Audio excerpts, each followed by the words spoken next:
Section 1. The Boy in the White Hat.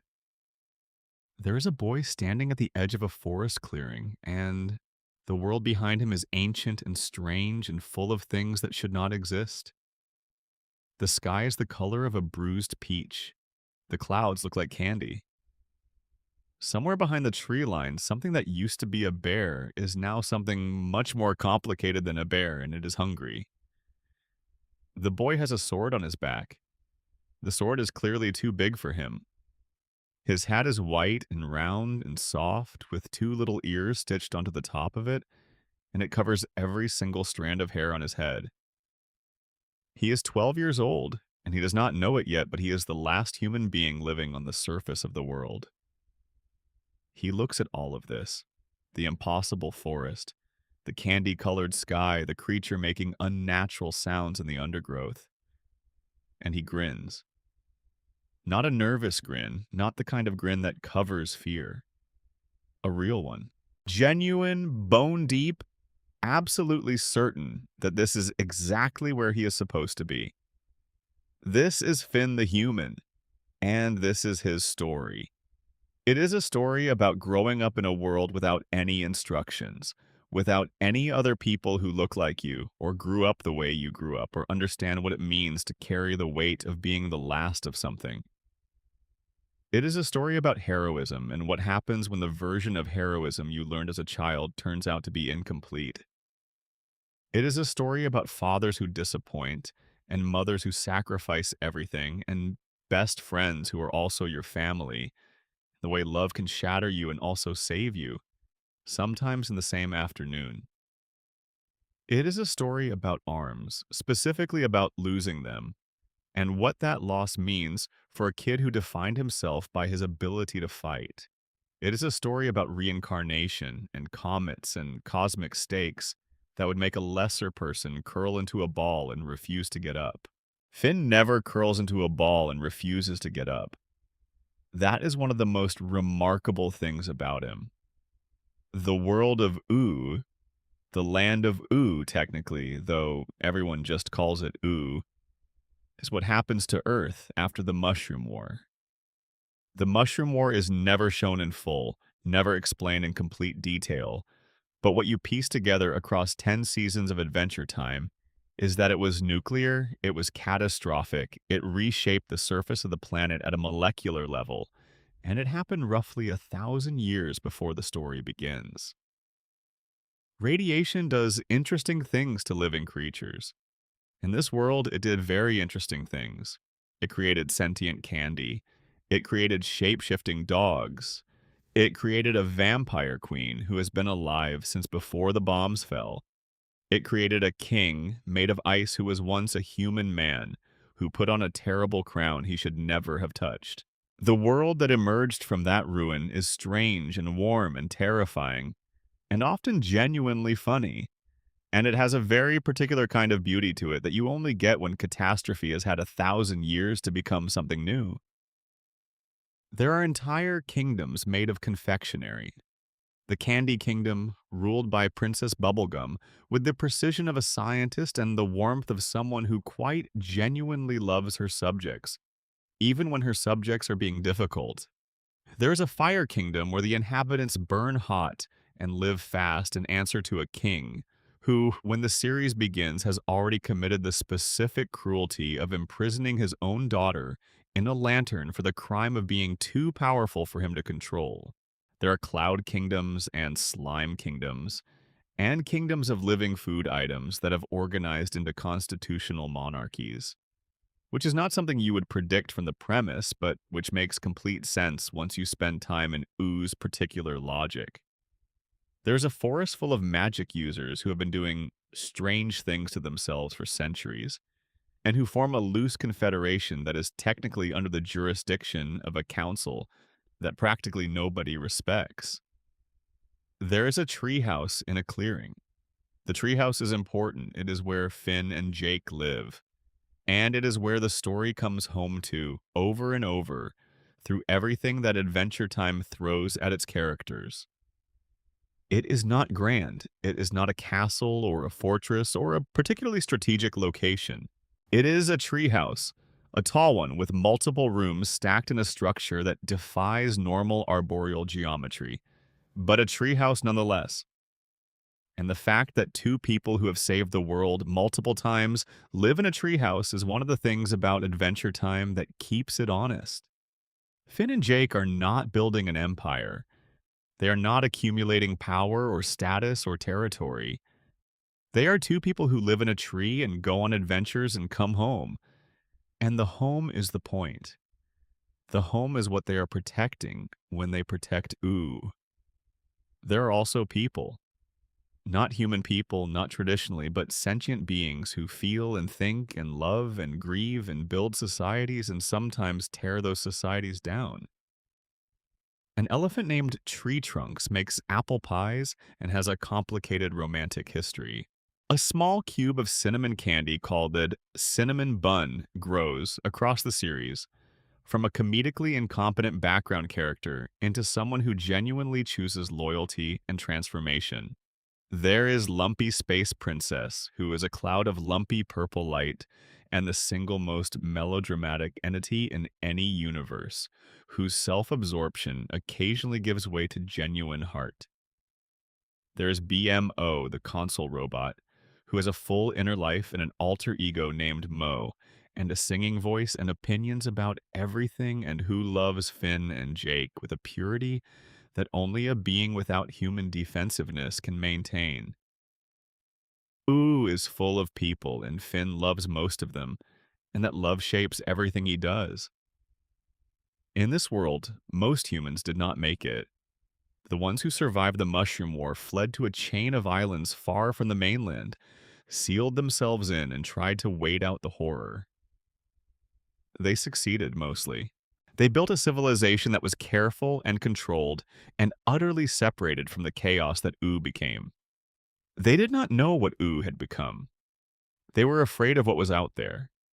And so the island community remained hidden, and the land of Ooh went on without them, and for 1,000 years, not a single human being walked the land of Ooh until a baby arrived on a raft.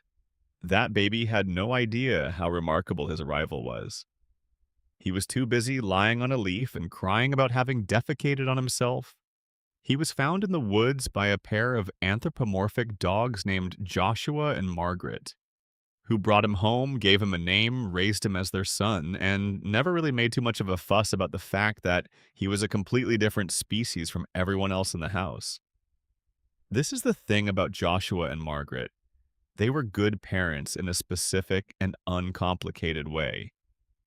They saw a baby who needed parents. They were parents. They did not make it philosophical. Finn grew up in that household alongside Jake, Joshua, and Margaret's biological son, a yellow dog with the magical ability to stretch and reshape his body into basically anything he needed it to be.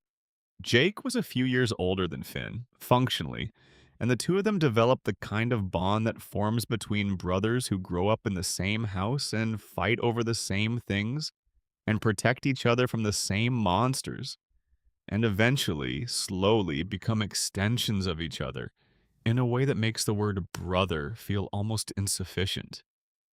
They are best friends. They are brothers. They are two halves of a single adventuring unit that has survived things that would have ended most partnerships. The treehouse they live in sits in a clearing in a forest, tall and slightly precarious, with a ladder that drops down from an entryway hole in a top level where you can see across miles of Ooh's bizarre and beautiful landscape. It is their home in the most fundamental sense, not just the place they sleep, but the place they return to after everything goes wrong. The place where the world is stable and warm and full of things they understand. That treehouse appears over and over in Finn's story, and what happens to it eventually says something true and aching about the nature of endings. But we are not there yet. For now, the boy is 12, the world is enormous. The hat is white, the sword is too big, and Finn the human is ready to be a hero in that bright and reckless and absolutely sincere way that only happens when you are 12 years old and have not yet learned that heroism is more complicated than you think. If you are drifting off right now, I want you to know that wherever you are watching from, I see you. Drop a comment down below telling me your time and your place, whether you are in bed at midnight, or on a long drive somewhere quiet, or on a couch with the lights low and the rest of the world shut out. And while you are down there, hit that subscribe button because there is so much more of Ooh left to explore together, and I do not want you to miss a single piece of it. Section 2. Before Ooh, Hub Island, Martin and Minerva, and the raft. To understand Finn fully, you have to go back before the treehouse. You have to go back before Joshua and Margaret found him in the woods. You have to sail far out across the ocean, past the known edges of Ooh's coastline, across open water that most people never cross, until you reach a chain of islands that sits like a secret at the edge of the world. These are the human islands, though nobody in Ooh knows they exist. They are isolated, protected, governed by a rigid social structure built on two principles: safety and control. The people who live there are the descendants of the survivors of the Mushroom War, and they carry the weight of that catastrophe in their bones without necessarily knowing the details of it. What they know is that the outside world destroyed itself, and they survived. And if they are careful and stay in their designated places and do not try to leave, they will keep surviving. The island society has a hierarchy. At the top are the helpers, doctors, healers, caregivers, the people responsible for keeping everyone alive and healthy. At the bottom, in a sense, are the hiders, people who cannot stand the island's restrictions and try to escape. Hiders are caught by seekers, trained enforcers whose job it is to bring runaways home. It is a system that works, technically. It keeps people safe. It also keeps people imprisoned, though the people within it do not generally use that word. Minerva Campbell is a helper, a doctor specifically, and one of the best ones on Hub Island. She is warm and dedicated and slightly overworked, and she has the kind of bone-deep compassion for other people that makes her very good at her job, and also very tired at the end of every shift. She has short blonde hair and bags under her eyes from late nights, and she genuinely loves the people she takes care of. She is the kind of person who, when she sees someone hurting, does not wonder whether it is her problem. It always feels like her problem. That quality will define her entire life and the long, strange afterlife that follows it. Martin Mertens is not a helper. Martin Mertens is, at the time he meets Minerva, a con artist. More specifically, he is a hider who is also running a scam on other hiders, presenting himself as someone who can help them escape the island, taking their valuables in exchange for assistance, and then turning them into the seekers before they can actually leave. It is a despicable thing to do. It is also, in a particular kind of way, a survival strategy, the way a person without any other options learns to make themselves useful to the people in power. Martin is charming. He has a way of making you feel like you are the most important person in any room. He is also, underneath all of that, deeply afraid, and most of what he does for most of his life is a response to that fear. How he and Minerva meet is the kind of story that should be romantic and mostly is despite everything. Martin is hospitalized after a botched escape attempt. Someone thought he was a genuine hider, not a hider turned informant, and things went sideways. Minerva is the doctor who patches him up. They talk. He is funny. She is kind. There is a warmth between them that catches both of them off guard. Martin, at this point in his life, is not expecting to fall in love with anybody, because falling in love requires being real with someone, and Martin's entire existence is built on not being real with anyone. But something about Minerva makes him want to try. He tries. He actually genuinely tries. He gives up the con. He becomes a barber, of all things, and works at it honestly. He marries Minerva. They have a son, and they name him Finn. In the early months of Finn's life, when Minerva is working late hospital shifts, it is Martin who stays home with the baby. Martin Mertens, former con artist and professional liar, rocking a small human being to sleep and meaning it. There are images of this in the show, Martin holding infant Finn, and the tenderness in it is completely real. Whatever Martin becomes later, whatever the brain damage and the isolation among and the decades of selfishness do to him, in those early months, he is something close to a good father. This matters. It does not excuse what comes later, but it matters. The good period does not last. Martin's old life has a long memory. A woman he wronged in his con artist days, referred to only as the widow, tracks him down on Hub Island. She is angry. She is dangerous. She arrives with people who want to make Martin pay for what he did to her, and Martin, faced with this, does what Martin does. He runs. He grabs baby Finn and he runs to the water. His intention probably is to circle the island and come back once the threat is passed. That is what he tells himself, at least. But the island's automated security system, a massive guardian robot designed to prevent anyone from leaving, sees Martin heading out to sea with a baby and draws its own conclusions. It attacks. In the chaos of the Guardian's attack, Martin and Finn are separated. A tiny raft carrying a tiny baby gets pushed away from the main action and out into open water, floating free of the islands. Martin does something extraordinary in the immediate aftermath.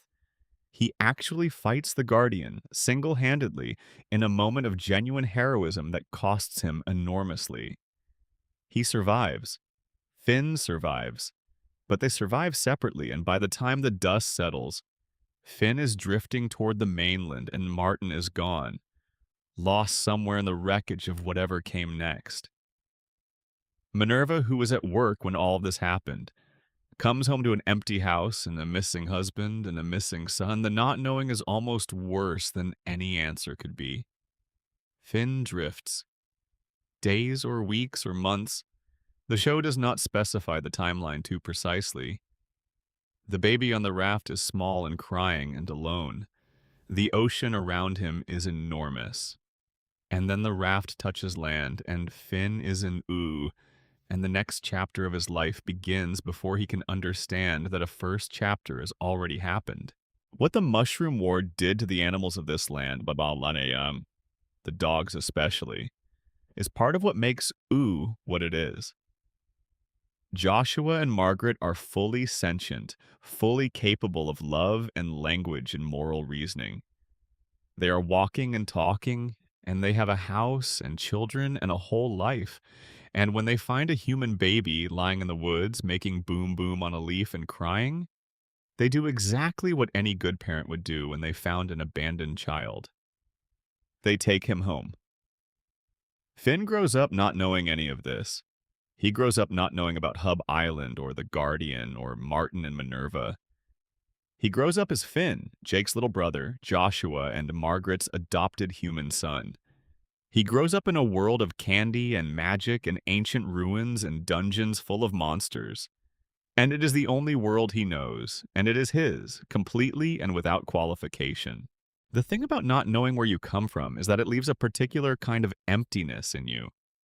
Not a constant ache, not something that ruins every good day, but something that sits quietly at the center of your chest and makes itself known in the moments when you are very still.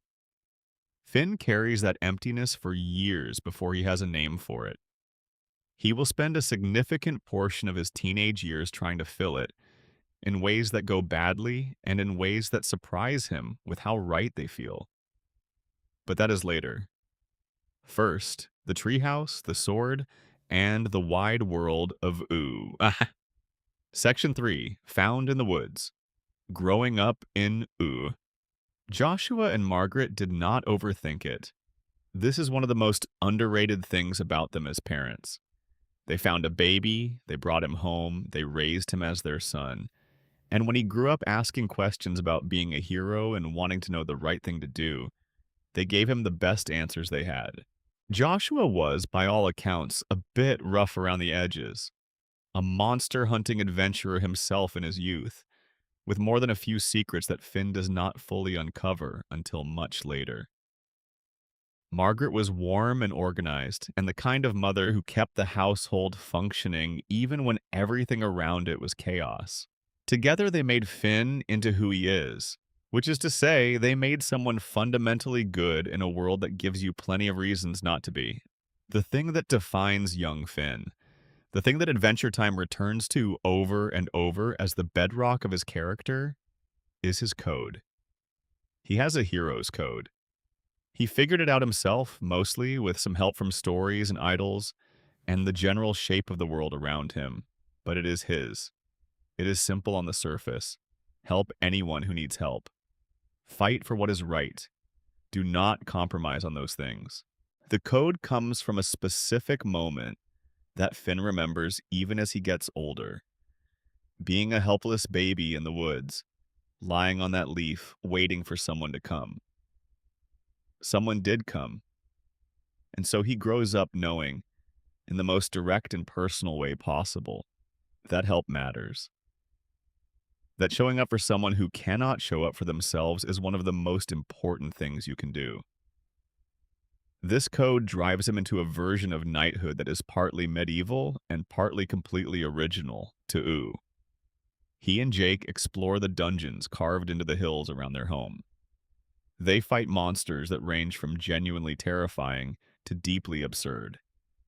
They rescue various princesses who are not helpless, but do occasionally need backup. Princess Bubblegum, who rules the Candy Kingdom with an iron fist wrapped in pink. Princess Beautiful, who is beautiful. Slime Princess, who rules a kingdom of slime. Hot Dog Princess, who rules a kingdom that is exactly what it sounds like. The land of Ooh is organized into micro-kingdoms and territories that bump up against each other in ways that are sometimes political and sometimes just geographic. And Finn and Jake navigate all of it with a combination of enthusiasm and barely controlled chaos. Finn gets bigger. His voice changes slowly. The way the show actually tracks it across seasons instead of just pretending it does not happen. In the early episodes, he is high and bright, a genuinely 12-year-old voice. By the middle of the series, he is cracking and shifting. By the later seasons, he has deepened into something older, something that carries more weight. Jeremy Shada voiced Finn through all of it, and the evolution of that performance is one of the quiet miracles of the show. You can hear him growing up. It mirrors what is happening on screen, which is a kid slowly becoming a person, accumulating knowledge and scars in a more complicated relationship with the world he is trying to protect. His relationship with Jake in these early seasons is the kind of friendship that looks effortless from the outside because both of them are so committed to each other that they have never really considered an alternative. Jake is older, nominally wiser, endlessly more relaxed. He stretches himself into bridges and parachutes and giant hands and hammers depending on what the situation needs. He is funny in a way that is completely unself-conscious. Jake is not trying to be funny. He just is because he sees the world in a way that naturally generates comedy. He advises Finn constantly with variable accuracy. Some of his advice is genuinely profound. Some of it is deeply wrong. Finn takes most of it in good faith and uses his own judgment on the rest, which is probably the healthy way to handle an older brother who means well but is not always right. The early seasons of Adventure Time have a particular texture to them. They are bright and fast and full of jokes that operate on multiple levels. Silly on top, resonant underneath. The show trusts its audience, which is part of why it aged so well and why people who watched it as kids came back to it as adults and found it much more complicated and moving than they remembered. Finn's heroics in these early seasons are often played for laughs, but they are also real heroics. He actually does go into dungeons. He actually does fight evil. He actually does save people who needed saving. The humor comes from the specific texture of how he does it. The battle cries, the over-the-top commitment, the way he sometimes solves a problem by hitting it with maximum force and sometimes discovers that hitting things does not work and has to think instead. There is an episode called His Hero from the first season in which Finn meets the legendary adventurer Billy, a giant of a man, ancient and tired, who has retired from heroism because violence seems to create more problems than it solves. Billy tries to convince Finn to give up fighting, to help people in gentler ways. Finn tries this genuinely, and it goes badly in specific comedic ways. But there is something important in the episode underneath the comedy. It plants a seed. Billy is not wrong.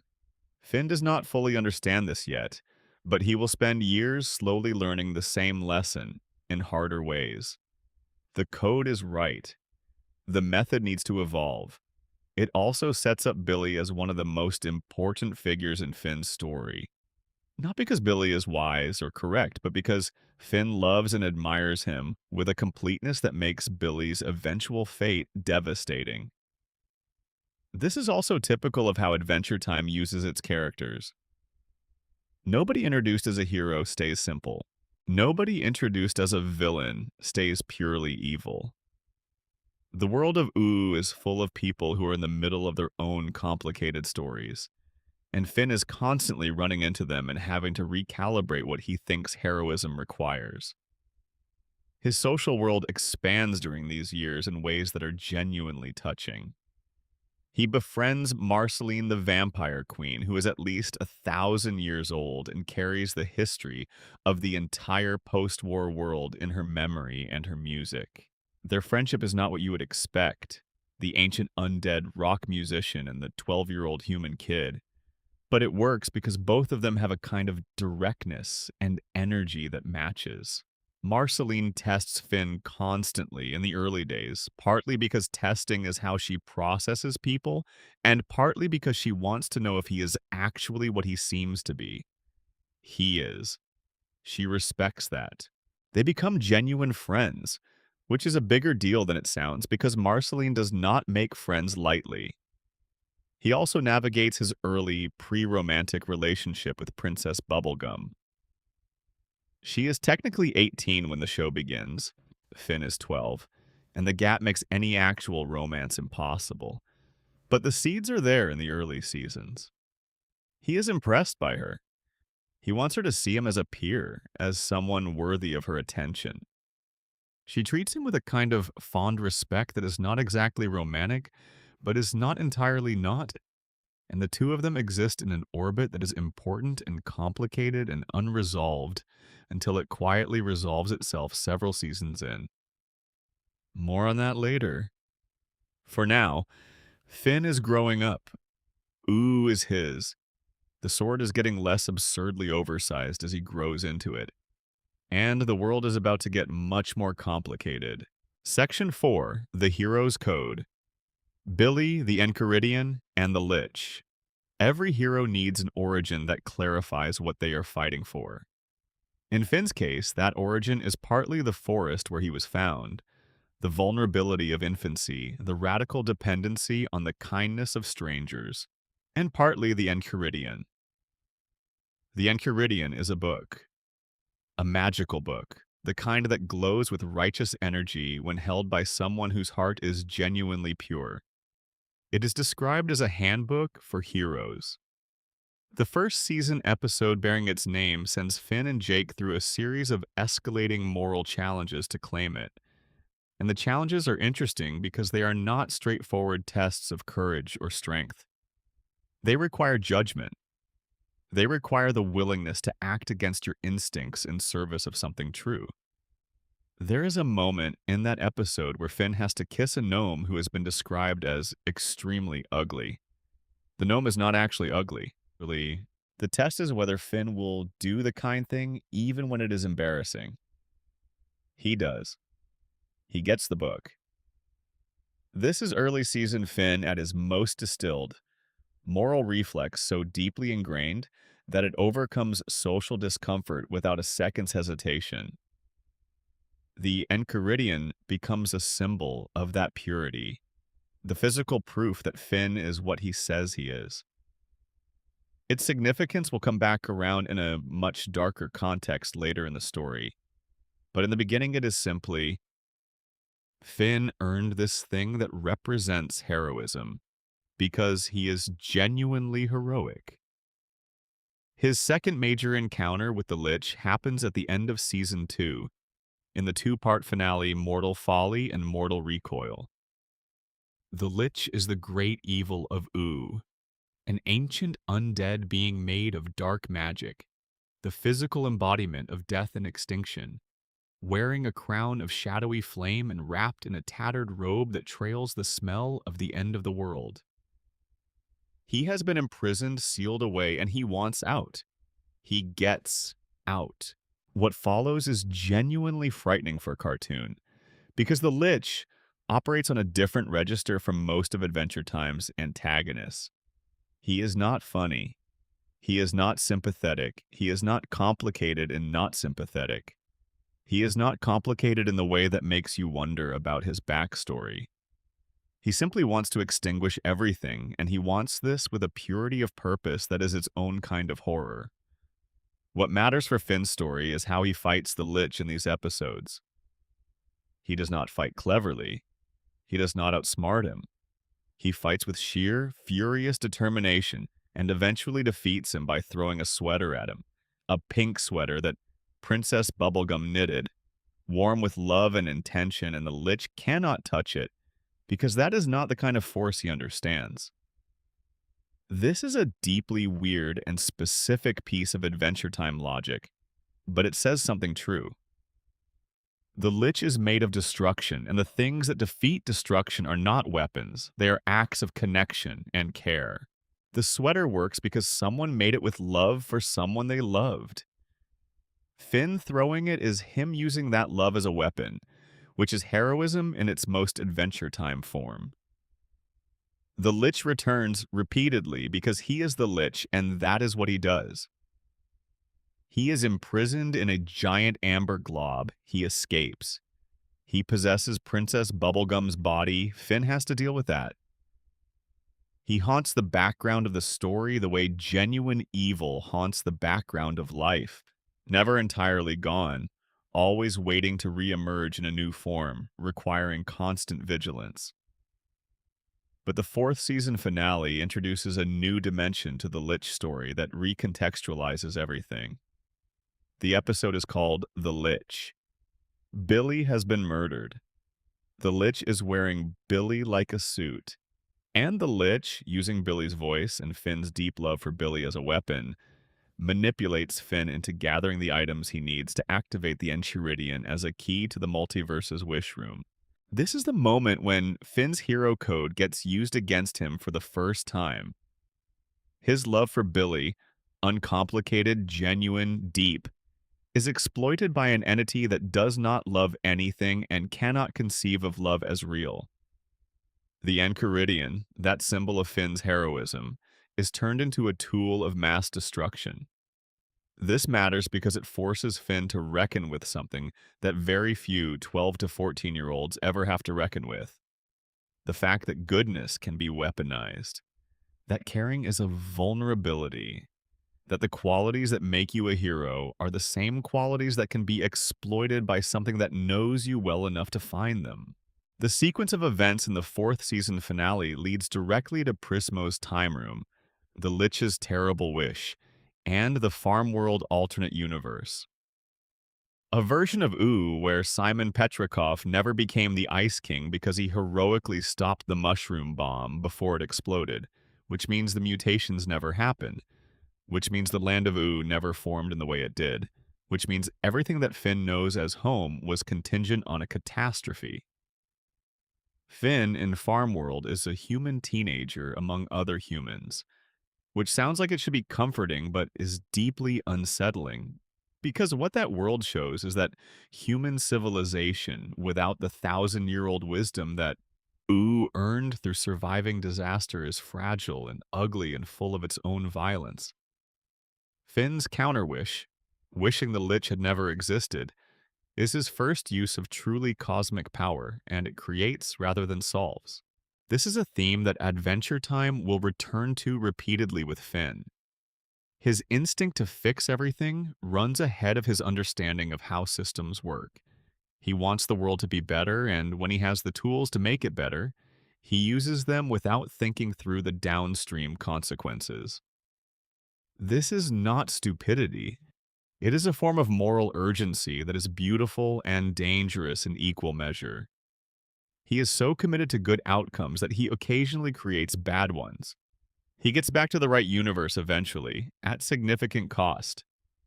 And the Lich is still out there, wearing new faces, waiting for the next opportunity. But Finn has now crossed a line that he cannot uncross. He has acted on a cosmic scale, and the universe has noticed. Section 5. First Love. Princess Bubblegum, Flame Princess, and the Heart That Burns. Growing up is the process of learning what you feel and why you feel it, and what to do about what you feel, and also making a lot of terrible mistakes while you are figuring all of that out. Finn enters this process at around the same age most people do, 13, 14, and he enters it in the way he enters everything, with complete sincerity and zero self-protection. His feelings for Princess Bubblegum are the first. They start early, in those initial seasons where he is 12 and she is technically 18 and nothing can happen. And they register as something that Finn does not quite have the vocabulary for yet. He is impressed by her intelligence. She is a scientist, a creator, the person who built the Candy Kingdom from the literal sugar and will and gumption. He is impressed by her ability to manage everything, to be capable and competent in a way that makes the world feel more organized. He likes being near her. He does things that he hopes will make her notice him. He is, in the most painfully human way, a kid with a crush on someone older who will not reciprocate, and the show handles this with a gentleness that does not minimize what he feels. The moment that things change is when Princess Bubblegum is briefly de-aged to 13 in an accident involving the recovery of candy biomass. And there is a brief golden period where the age gap is closed. And Finn and a 13-year-old version of Bubblegum are genuinely the same kind of kid running through the same corridors at the same pace. And it is sweet and fragile in the way that all first things are sweet and fragile.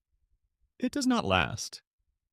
She grows back to 18, and the window closes, and Finn has to sit with that.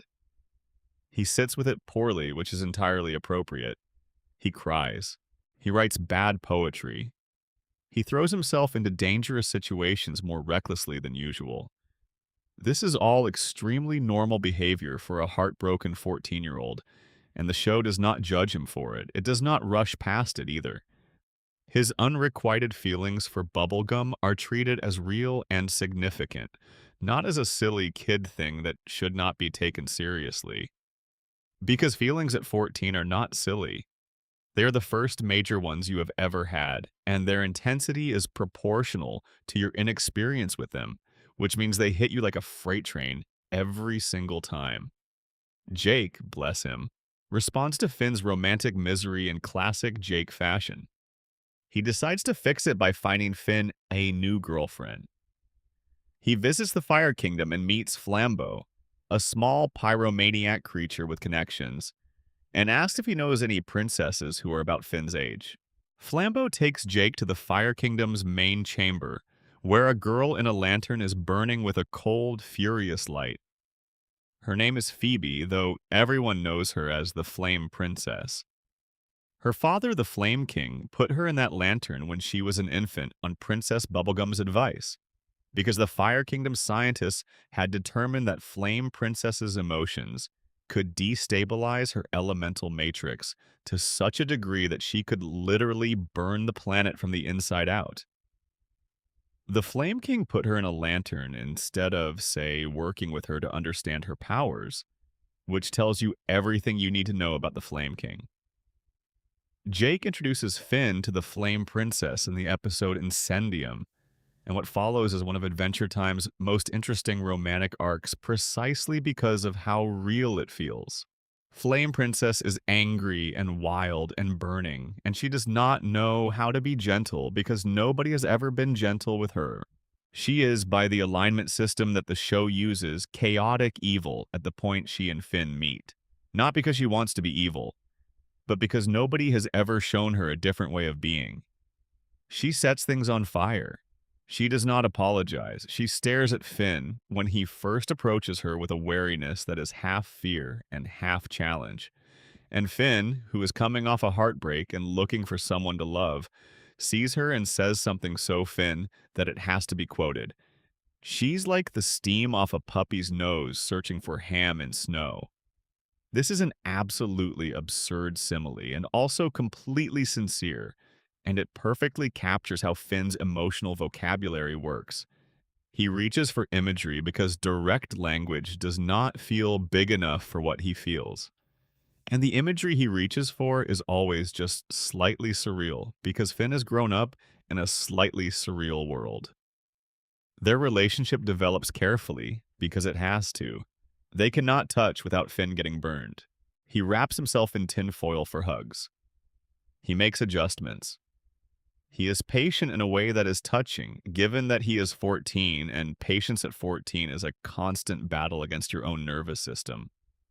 Flame Princess begins to soften, not in ways that change who she fundamentally is, but in ways that reveal what she has always been underneath the fire and the rage, a person who needed to be seen as a person. The relationship lasts a significant portion of the show's middle seasons, and it has real warmth and real humor and some genuinely beautiful moments. The crisis comes not from Flame Princess or from the universe, but from Finn himself. In an arc around season 5, Finn starts having dreams about Flame Princess fighting the Ice King. The dreams are vivid and somehow more emotionally intense than his waking life, and he becomes fixated on recreating them. So he manipulates things. He tricks Ice King into confronting Flame Princess, engineers the fight he dreamed about, because something about that dream feels more real to him than his actual relationship. This is a terrible thing to do. It is also an entirely human thing to do. The gap between what you have and what you imagine sometimes feels unbearable, and you fill it in ways that damage the thing you actually have. Flame Princess discovers what he did. The confrontation is quiet in the way that real confrontations often are. Not explosive, not dramatic, just two people in a clearing and one of them saying, "You made me like this." She ends the relationship. She is not screaming. She is not cruel. She is just done with a finality that says she was done before she said it, and she was waiting to find the thing that proved she should be. Finn handles this badly, and then, slowly, better. The episode Breezy deals directly with the aftermath. Finn walking through Ooh in a kind of emotional autopilot, trying to connect with people and failing, growing a flower out of the stump where his arm used to be, more on the arm later, as a physical manifestation of his emotional state.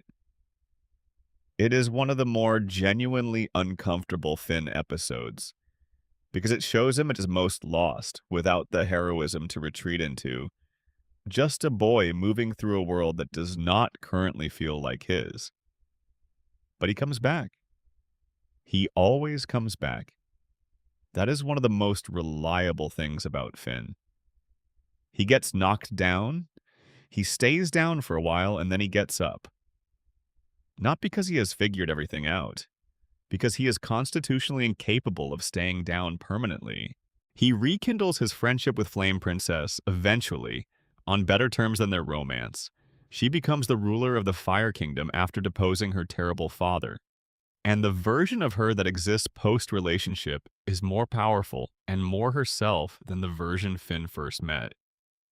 Their story ends not with resentment, but with something that is actually quite rare in coming-of-age narratives. A relationship that ends, hurts, teaches both people something real and leaves them better friends than they were romantic partners. He will find love again, eventually, in quieter and stranger ways. But the Flame Princess chapter is when Finn learns what love requires of you. It requires honesty, especially when honesty is uncomfortable. It requires not filling the gap between what you have and what you imagine at the expense of the person you are with. It requires showing up for the real thing instead of chasing the dream version of it. These are lessons that take years to learn properly. Finn learns them the way everyone learns them, by getting them wrong first. Section 6. The Vault. Shoko, Past Lives, and the Comet. There's a room inside Finn's mind that he calls the Vault. He discovered it during a particularly traumatic experience early in the series, a haunted house incident that left him with a memory so disturbing that his subconscious filed it away somewhere he could not access without effort, sealing it behind a mental door. The Vault is not metaphorical.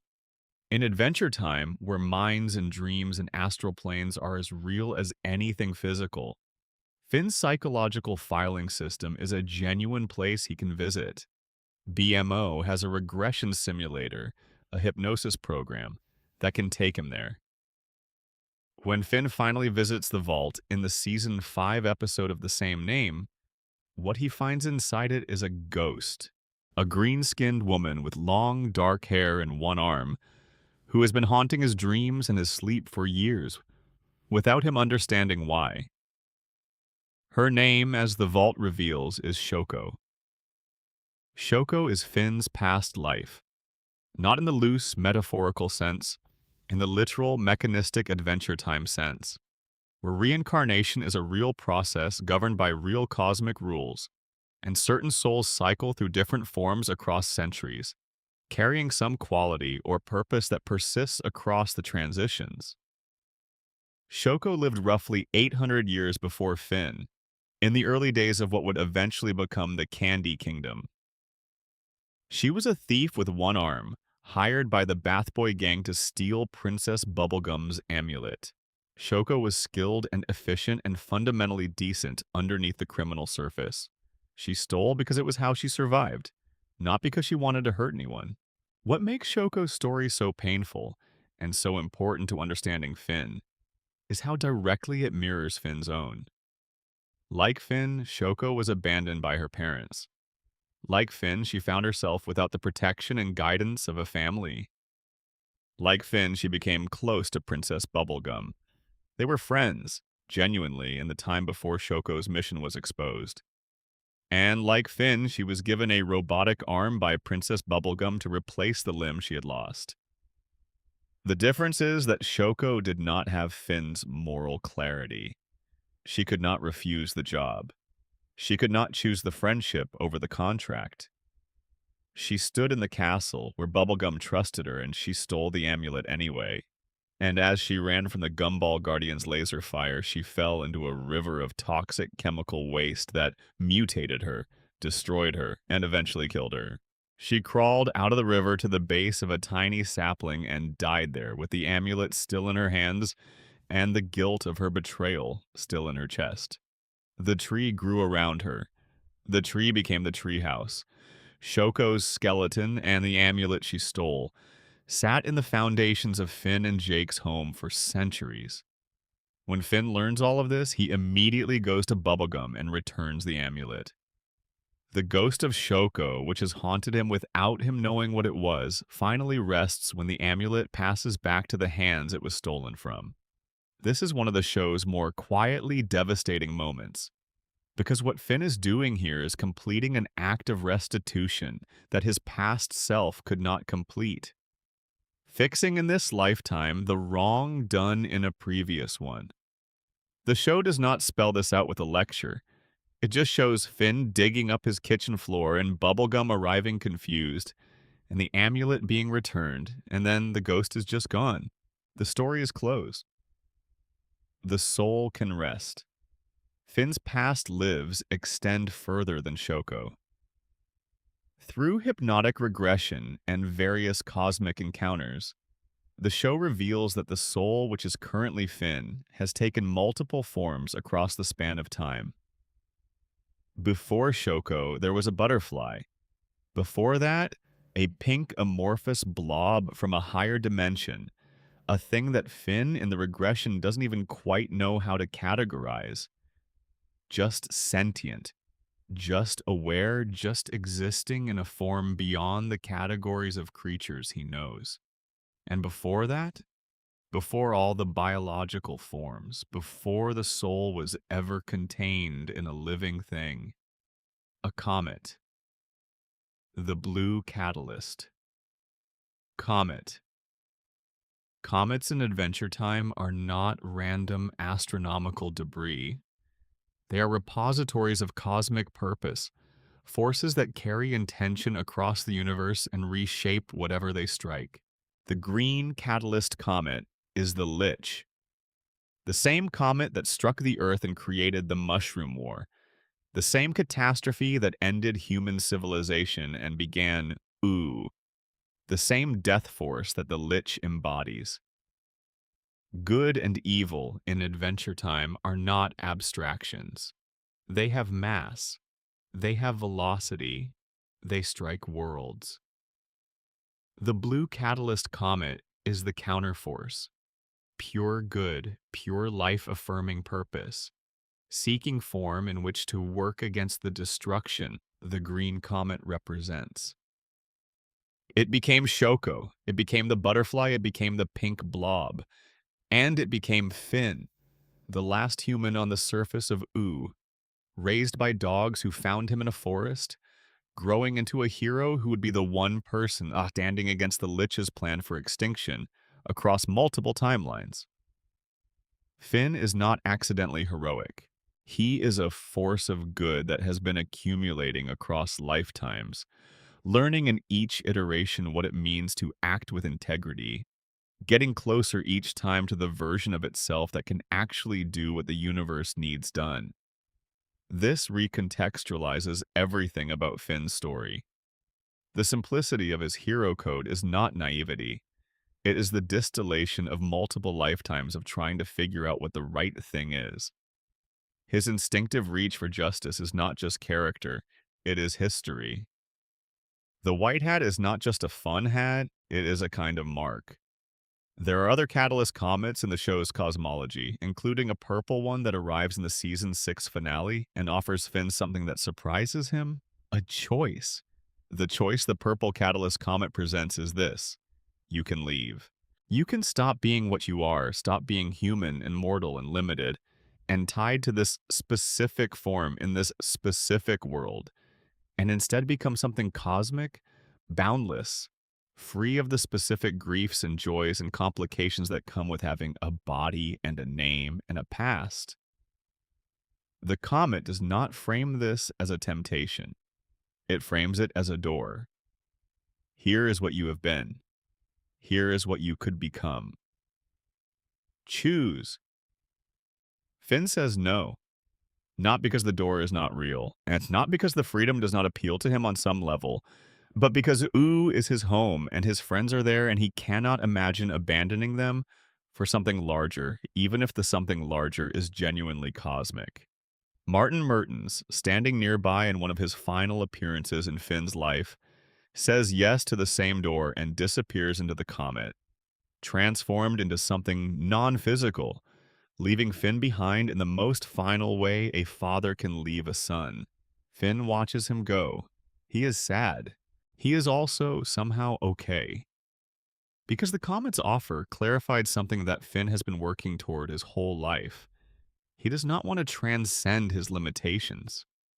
He wants to be fully present in them. He wants to be here in Ooh with Jake in the treehouse, fighting monsters and making mistakes and growing up in the ordinary heroic way that has been his from the beginning. The cosmic stakes are real, and he will engage with them when he has to.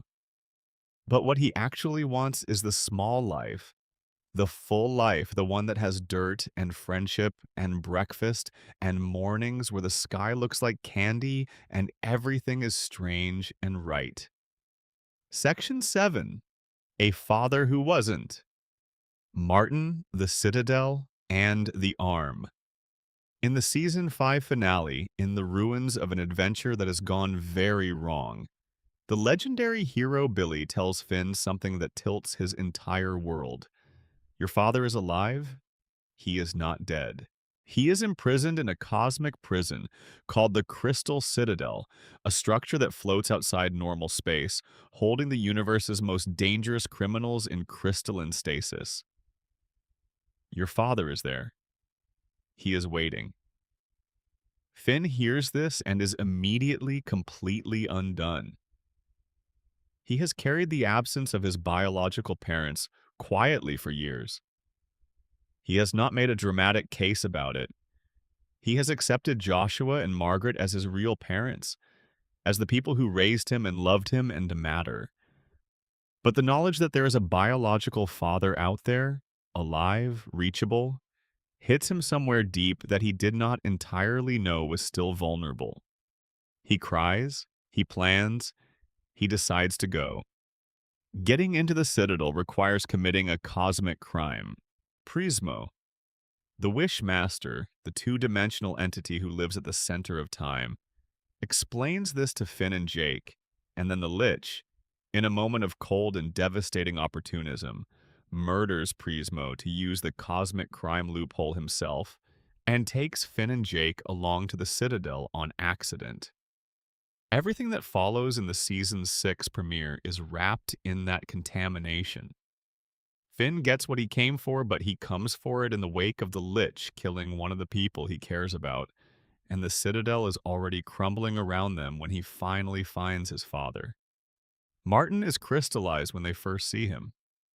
He appears heroic, because people sealed in crystal always look like they are in suspended mid-stride, frozen in the moment before they do something significant. When the Lich's chaos energy melts the crystal and Martin steps out, the first thing Finn notices is that his father does not recognize him. Does not remember him. Not at all. He looks at Finn, who has spent years imagining this meeting, who cried at the news that his father was alive, who committed a cosmic crime and entered a prison outside normal space just to be here. And Martin sees a kid claiming to be his son. Finn tells him his name. Martin says, "Maybe you left me," redirecting the abandonment entirely. And there is something so specific about that deflection. Not denial, not apologizing, not even a coherent alternative narrative, just an instinctive shift of blame. That tells you everything about who Martin Mertens currently is.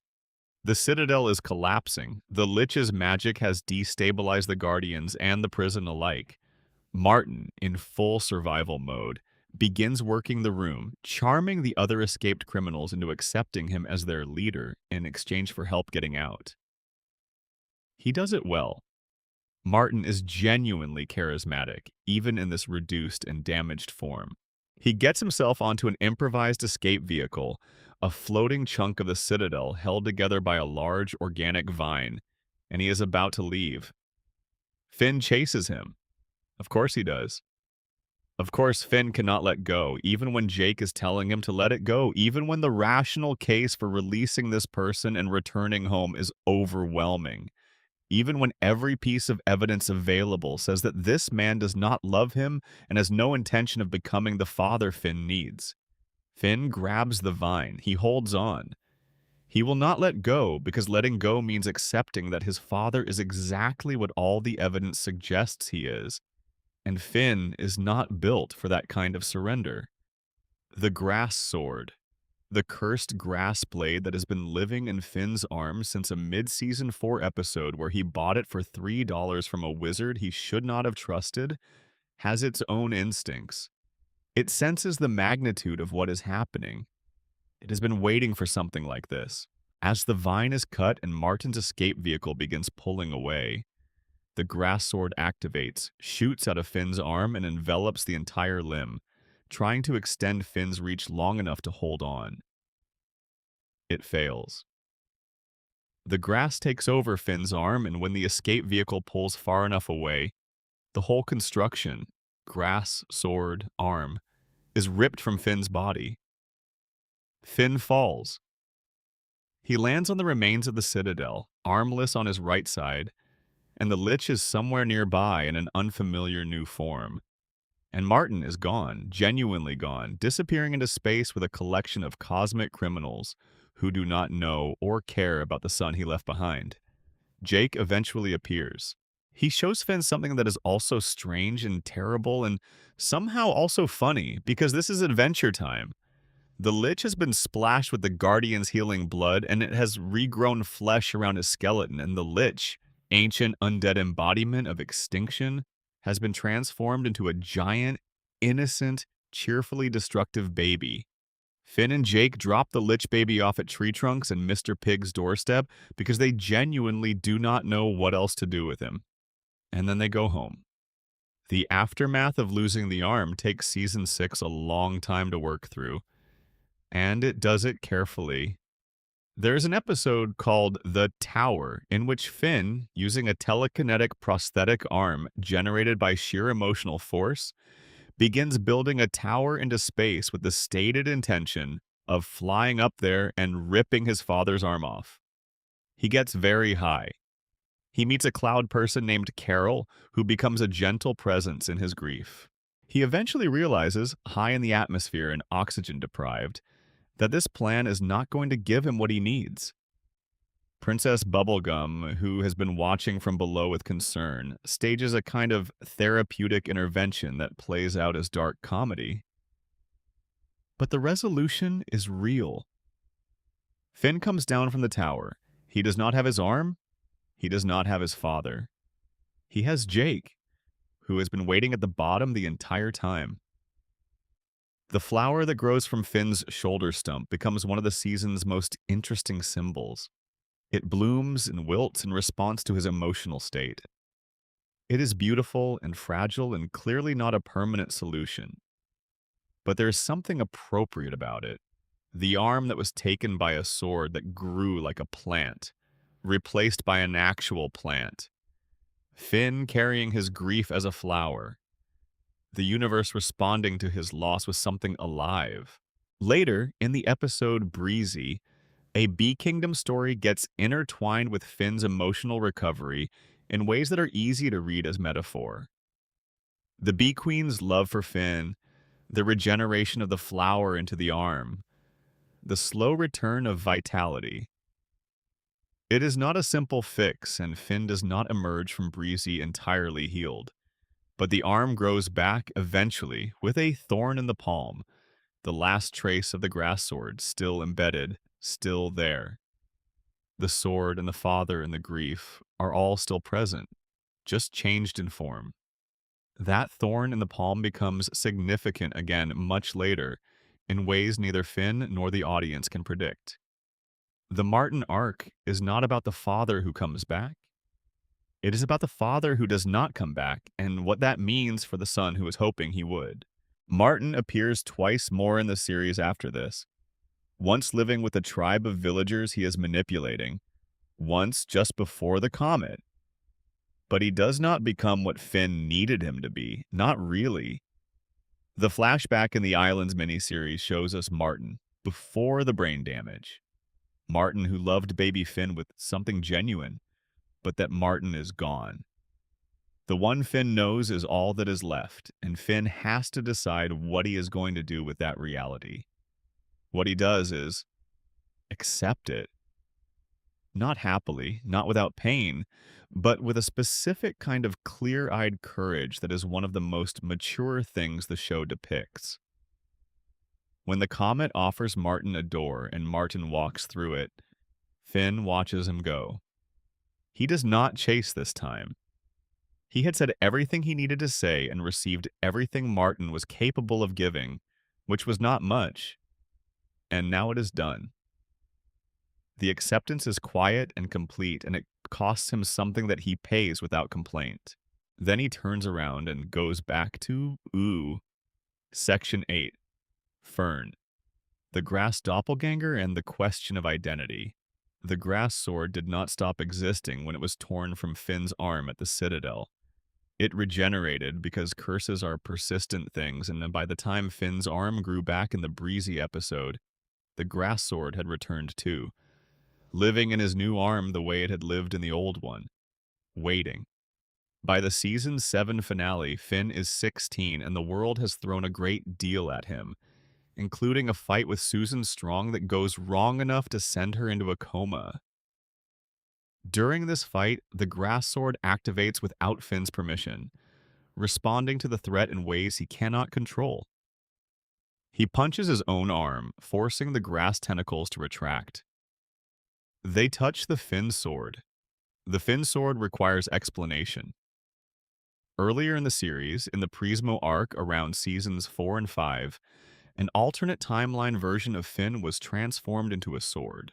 Not metaphorically, literally.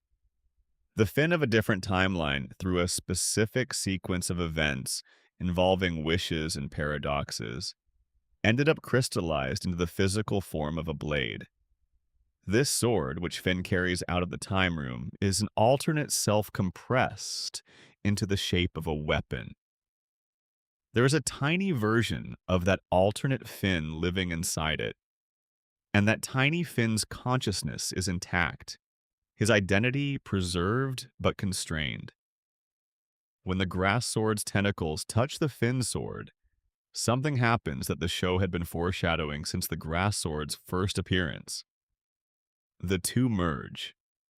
The grass sword and the Finn sword combine, and what emerges is a humanoid figure made of grass that looks almost exactly like Finn. This being introduces himself as Finn because, as far as he knows, he is Finn. He has Finn's memories. He has Finn's voice. He has the shape of Finn's face and the proportions of Finn's body and the particular way Finn carries himself when he is trying to be helpful. He is Finn in the way a photocopy is the original. All the information, different substrate. His name becomes Fern. Fern's story is one of the most emotionally sophisticated things Adventure Time does in its final seasons. He begins as a creature in genuine crisis. He believes he is Finn, he knows there is another Finn, and the cognitive dissonance of this is impossible to resolve without someone losing. He makes breakfast in the treehouse and expects to feel at home. He goes through the scrapbook of Finn and Jake's adventures and feels simultaneously that these are his memories and that they are evidence of something from which he has been excluded. He is a person who is never born, only summoned, carrying the accumulated identity of someone else, and having to figure out who he is when that identity is not actually his to claim. Finn, for his part, responds to Fern with more compassion than almost any teenager in fiction would manage. He does not see Fern as a threat immediately. He sees him as a confused and frightened version of himself, and he offers him kindness, literally offering him a Finn cake, a small cupcake-like food, as a gesture of welcome. The flower that briefly blooms inside Fern's nose when he smells the cake is one of the most quietly perfect images in the show. A being made of grass, smelling kindness, growing a flower from it. But Fern carries the grass demon. This is revealed gradually across the season. Inside the combined grass sword and Finn sword is a sentient entity of chaotic grass energy that has been manipulating things from within for a long time. The grass demon is not Fern's whole self, but it is part of him, and it pushes him toward darkness in ways he cannot always recognize or resist. There are long stretches of Season 8 where Fern and Finn try to find a way to coexist. They adventure together. Finn calls him his brother. Fern wants this to be enough. It is not enough, and what gets in the way is something elemental. Fern wants to be Finn, not to be near Finn. The existence of two Finns is not satisfying to him the way it might be satisfying to Finn, who is capable of imagining a world big enough to hold both of them. Fern's sense of identity is contingent on being the unique Finn, the real one, and as long as the human Finn exists, Fern is always the copy. This jealousy deepens. It curdles. By Season 9, Fern has been revived and modified by Princess Bubblegum's Uncle Gumbald, transformed into the Green Knight, a more powerful and more hostile version of himself. He crashes Finn's 17th birthday party. He challenges Finn to increasingly elaborate games. He tries to kill Finn several times, and in the episode 3 Buckets, he succeeds in trapping Finn in a sealed room, declaring that Finn has been Finn long enough, and it is time for someone else to have a turn. Finn escapes. He discovers that his robotic arm, the bionic arm that replaced the grass arm after the second loss given to him by Princess Bubblegum, has multiple modes, including something labeled as a weed whacker. He uses it. It should be funny, and it is slightly, and it is also absolutely devastating, because Finn did not want to fight Fern. He was not trying to hurt his grass copy brother. The fatality mode on the weed whacker activates and Fern shatters into pieces of grass, and Finn is standing there with the remains at his feet, and the grief of it is specific and strange because how do you mourn someone who was you? Gumbald collects Fern's remains in a yellow bucket. More on that later. Section 9. Islands. Sailing to the edge of the world to find his mother. There is a Susan Strong problem that has been sitting in the background of Adventure Time's narrative since Season 2. Susan is a large, powerful woman in a fur hat who lives with a tribe of mutant underground dwellers called humans. When Finn first meets her, he is desperately excited because she might be human, actually human, like him, and the possibility of not being alone in his species is overwhelming. She does not remember if she is human. She is not sure. The humans are mutants who wear animal hats and have forgotten how to be people. But Susan has a quality about her that is different, more directed, more purposeful. By the time the Islands miniseries arrives in Season 8, Susan's past has been partially revealed. She has implants, technological modifications from a source that could not have been ooze magic and candy civilization. Something else made her. Someone else. And in the background of various episodes, a message has been coming through. A ship from somewhere, heading towards Susan, carrying a signal that activates something in her. The signal starts compelling her toward the ocean. She cannot explain it. She cannot resist it. Finn, Jake, and BMO sail with her. The voyage itself is one of Adventure Time's most tonally interesting sequences. It is slower and quieter and more melancholy than the show typically operates. And it works because the destination is genuinely weighty. The ocean between Ooh and the human islands is enormous and unmarked and full of strange things. A sea dragon named Whipple. Islands with their own strange cultures. Dangers that require navigation rather than combat. BMO does a lot of the navigating, which is perfect because BMO is both completely competent and completely oblivious to the emotional undercurrent swirling around everyone else on the boat. And the contrast between BMO's pragmatic cheerfulness and Finn's building anxiety is quietly funny and touching throughout. Hub Island, the island where Finn was born, is abandoned when they arrive. Whatever civilization existed here was destroyed by the pandemic, unleashed by Dr. Gross, the cybernetically modified scientist who ran the Seeker program and accidentally created a lethal virus while experimenting with the rat reptile creatures that populate the islands. Nearly everyone on Hub Island died. The helpers, the doctors, the caregivers, the people like Minerva, died in disproportionate numbers because, helpers were the ones who spent the most time with the sick. The island is a ghost town, full of architecture that is clearly more advanced than anything in Ooh, with the specific sadness of a place that had a future and then suddenly did not. Founders Island is where the survivors went. It is where Finn's mother is.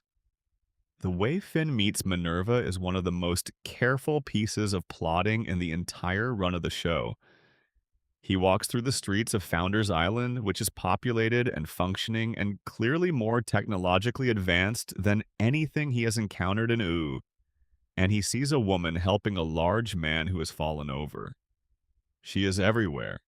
She is helping this person and simultaneously directing medical robots across the entire island, because Minerva is not just one person anymore. After the pandemic killed her physical body, Minerva uploaded her consciousness to the island's network and became hundreds of Minerva bots, a distributed medical intelligence covering the entire population. She is a doctor who turned herself into a system because that was the only way to do enough good. She does not recognize Finn when she first sees him. She is busy. She has been Minerva bot for years, and her relationship to individual moments is different than it used to be. But Jake's distinctly non-human appearance draws attention, and the Minerva bots bring them both in. And there's a moment, a full scan, a review of physical markers, the matching of data against records, where Minerva realizes that the teenage boy standing in front of her is her son. The son she lost. The son who drifted away on a raft when he was small enough to hold in one arm, and who she has not known for a moment since. The reunion is deeply specific in its emotion. It does not play out as a simple rush of joy. Minerva is happy. Her son is alive, her son grew up, her son is here, and she is also immediately protective in a way that tips over into controlling. She wants Finn to stay. She wants to upload his consciousness to the Better Reality Network, the virtual environment where the humans of Founders Island can live safely, free from physical danger. She shows him simulations of Ooh, where he gets destroyed by monsters, where things go catastrophically wrong, where the dangerous life he has chosen kills him. She is his mother, and she has already lost him once, and she cannot lose him again. Finn understands this. He is 17 and he has lost his father to indifference and found his mother in a virtual space distributed across hundreds of robot bodies, and he is trying to be kind. But he also cannot stay. He cannot give up the life he has, the home he has, the friends he has, the self he has built. Not even for a mother who deserves more than the distance between them. He shows her his memories instead. He shows her what his life in Ooh looks like from the inside. The adventures, the heroism, the friends, the moments of genuine joy and genuine growth. She watches him grow up and fast forward through his own eyes, and by the end, she can see that whoever raised him, she knows about Joshua and Margaret. She has to have known something about where Finn ended up. Gave him something real and good. She lets him go. It is not easy. The scene where Finn puts on a VR headset at the ship's prow and says goodbye to his mother in a shared virtual space. She gives him one last hug. She tells him not to eat too many blueberries. The ship moves beyond the range of Founders Island's network, and she fades. Is one of the series' most quietly devastating sequences. He cries. Not dramatically, not with sobs. Just a single tear rolling down his face as he takes off the headset and she is gone, and he is on a boat heading back to Ooh, and the water ahead of him is wide and open. He does not bring most of the humans back with him. He invites them. He gives a speech about how fear is the thing that grows when you let it, and how Ooh has magic and candy kingdoms and friends of every shape, and the specific weird joy of a world that remade itself from catastrophe and learned to be beautiful despite everything. A few people listen. One of them is Frida, Susan's childhood friend from the Seeker program days, who was the one who wanted to leave and was stopped by Dr. Gross's control chip. Frida gets her chance. She leaves with Susan. The rest of the island stays for now. But Minerva watches Finn go, and something in her is changing. Section 10. The Comets offer Huntress Wizard and a hero fully formed. Finn returns to Ooh at 16, carrying the knowledge of where he comes from and the weight of two different parent stories. Martin, who ran and kept running. Minerva, who stayed and gave everything and turned herself into code to keep giving more. In between them, Finn, the product of both, the inheritor of neither story in full, building something that is his own. The episode Flute Spell from Season 7 arrives in the middle of all this development and introduces Huntress Wizard in a way that is initially ambiguous. Finn is on a treetop in the forest playing his flute, and a woman in a green hood is playing her flute nearby. Jake arrives and assumes the worst. Another broken heart incoming. But Finn insists this is a platonic thing. Huntress Wizard is trying to reach the spirit of the forest, a figure she once knew. She needs a specific piece of music. Finn is helping her. This is Finn at 16, and the difference from Finn at 12 is significant and beautiful. At 12, he would have been in love before the end of the first episode. At 16, he knows how to sit with a feeling without immediately acting on it. He knows how to be near someone he likes without turning it into a thing. He does help Huntress Wizard. She does not reach the spirit of the forest. They sit with the failure. And then, in a moment that catches Finn completely off guard, she asks who the flute spell was for. There is a silence. Finn tries to maintain the pretense of platonic friendship. He cannot do it. He says her name quietly and admits that he has been playing the flute in her presence because she makes him want to. Because he likes her. Because he has been trying not to make it weird and failing. Huntress Wizard is moved by this. She is also complicated. She has rules for herself about romantic attachment. She is, she says, an exceptional beast. And exceptional beasts cannot fall in love because love makes you ordinary, and she has chosen not to be ordinary. Jake observes from the branches above that this is real dumb. Finn may or may not agree, but Huntress Wizard kisses him anyway in that moment and says her flute spell was for him too. She is not ready for what this is. She may not ever be ready. But the feeling is real on both sides, and the show holds that reality without forcing it into a traditional romantic structure. Their relationship develops across the later seasons in ways that are gentle and odd and perfectly suited to who Finn has become. It is not the reckless first love energy of Flame Princess, not the impossible longing of Princess Bubblegum. It is two capable, self-aware people with genuine feelings for each other, navigating the gap between wanting something and being ready for it. In the final episodes before the show's finale arc, there are scenes of Finn and Huntress Wizard together that suggest they are something to each other, even if neither of them has named it. This version of Finn, the one who can sit with a feeling, who can be present without demanding resolution, who knows his own worth without requiring external confirmation, is the product of everything the series has put him through. The betrayals and heartbreaks and arm losses and father disappearances and past life revelations and cosmic encounters have not hardened him. They have not made him cautious or closed or unwilling to feel.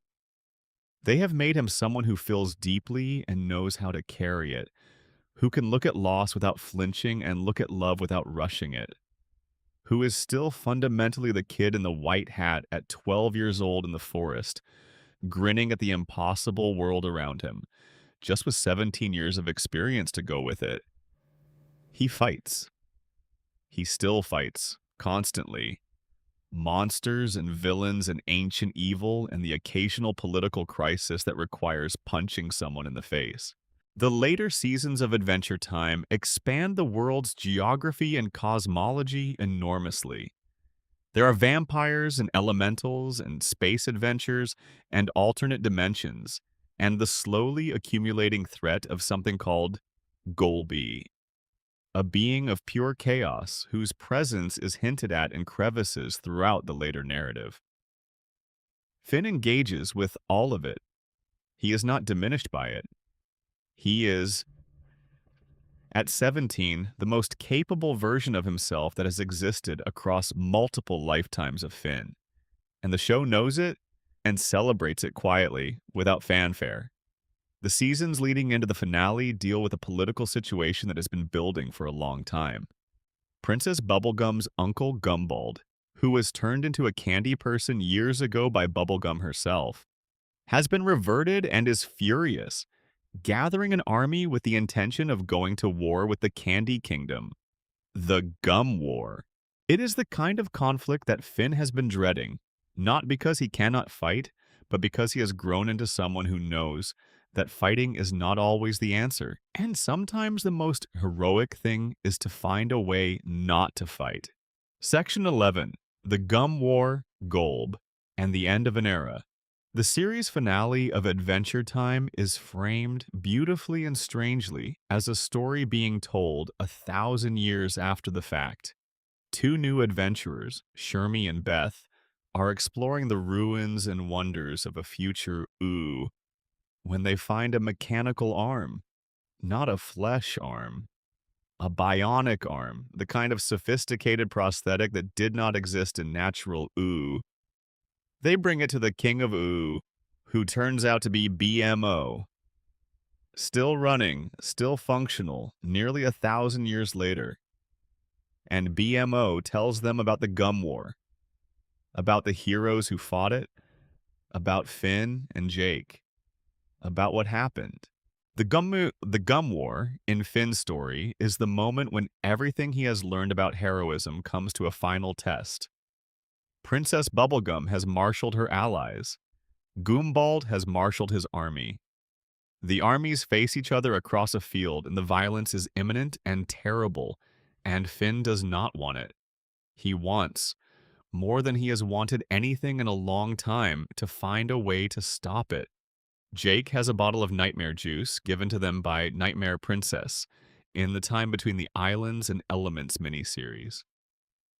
This juice can put people into a shared dream space where they confront their deepest fears and greatest conflicts in symbolic form. Finn and Jake use it on themselves, and on Princess Bubblegum, and on Gumbald and Fern. Everyone goes under simultaneously, and in the dream space, something extraordinary happens. The enemies face each other without the armor that they wear in waking life. Bubblegum and Gumbald see each other with enough vulnerability to notice that they are not actually enemies in any fundamental sense. They are family, complicated and wounded family, and the war they are about to fight is not going to give either of them what they actually need. In the dream, Finn also encounters Fern, his grass doppelganger, his lost brother, the being who tried to replace him and could not. In the dream, they find each other without the violence. They stand in the same space, and they are just Finn, all the versions of Finn that have accumulated across the story. And the reconciliation is quiet and true. They are not enemies, the human Finn and the grass Finn. They are parts of the same thing that could not exist in the same body. The dream lets them say what needs to be said. They wake up. Bubblegum and Gumbald are ready to make peace. Aunt Lolly, Gumbald's companion, a candy person who remembers being Lolly before she was turned into a simple candy shape, trips Gumbald as he reaches for his vial of dum-dum juice to betray Bubblegum at the last minute. Gumbald douses himself with his own dum-dum juice, reverting to the harmless Punchy. Lolly agrees to rule the Candy Kingdoms alongside Bubblegum, separate but peaceful. The war is over. Then the sky opens. Golb is enormous. Golb is the color of corruption, a deep, unnatural red, towering above the battlefield like a god of entropy. He is not a demon or a villain and in any traditional sense. He is a principle, the principle of chaos and destruction and the unmaking of order, the thing that exists at the edge of all organized systems, waiting for them to overextend so it can collapse them. He has been hinted at across seasons. Betty Groff, Simon Petrikov's former fiancée turned desperate wizard, summoned him here with normal man's help, hoping to use Golb's power to restore Simon from the Ice King and bring back Margles, the woman normal man lost. Her plan goes sideways almost immediately. Golb does not comply with plans. Golb devours Finn. He devours Simon. He devours Betty. Inside Golb's stomach, which functions as a kind of digestive system for chaos, things are reversed and unmade. The ice crown reverts to its original pre-corrupted form. Simon becomes Simon again, instead of the Ice King. Betty becomes herself again, instead of the desperate and magically overcharged person she has been for years. It is a purification through destruction, the chaos, God eating them clean. Finn inside Golb's stomach is not helpless. He is 17 and has been through enough to be comfortable in situations that would paralyze most people. He fights back. He and Simon try to help Betty. Betty, given the ice crown at its original power level, makes a wish. Not the tactical wish, not the calculated wish designed to fix everything, but her truest wish, the one she has carried since Simon put on the crown all those years ago and began to disappear. She wishes to be with Simon. She wishes to fix this. Golb, being the chaos principle, interprets her truest wish in the most chaotic way possible. Betty and Golb merge. She becomes him. He becomes something shaped by her. The merged entity flies off through a portal, taking itself away from Ooh. The threat is ended, but Betty is gone, and Simon is left standing in a field with tears on his face and his fiancée somewhere beyond the reach of any comfort he can offer. Fern fights in the final battle too, on Golb's side initially, but in the shared dream he found something, and in the waking world he cannot entirely return to what he was before the dream. The grass demon is pulled from him in the climactic moments. Without the grass demon, Fern cannot maintain his form. He disintegrates slowly back into grass, back into the original material of the grass sword that started all of this. Finn holds him as he goes. This is one of the series' most emotionally complicated moments. Finn and Fern, in that final scene, have a minute or two before Fern is entirely gone. They say goodbye. Finn promises to plant the seedling that Fern leaves behind, a tiny thing in the exact shape of the Finn's sword, in the ruins of the treehouse. The treehouse was destroyed in Golb's assault. The tree that Finn has lived in his whole life is gone. Everything is ending and beginning at the same time. Finn and Jake plant the seed. A tree grows with extraordinary speed, larger than the old treehouse, with a Finn sword growing from its uppermost point like a new flag over a new world. Fern, who spent his entire existence trying to figure out what he was besides a copy of Finn, ends as a tree that is neither Finn nor not Finn. It is both. It is something new. It is alive in the way that everything in is alive, strange and specific and rooted. The ending montage shows the world after the Gum War. Simon setting out on a journey to find Betty. Marceline and Princess Bubblegum together. Finally. Openly. Flame Princess and Nectar forming a rap duo, which is exactly right for both of them. Gunther the Penguin putting on the ice crown and becoming Ice Thing, because the crown reacts to his truest wish, wanting to be like Ice King, who was his hero. And the transformation is gentle rather than corrupting. Lumpy Space Princess, becoming Queen of Lumpy Space. Sweet Pea graduating from school, and at the very end, just barely visible in the distance. Ships arriving on the coast of Ooh, human ships. Minerva on a giant screen waving at her son from across a harbor. The humans are coming back. Minerva changed her mind.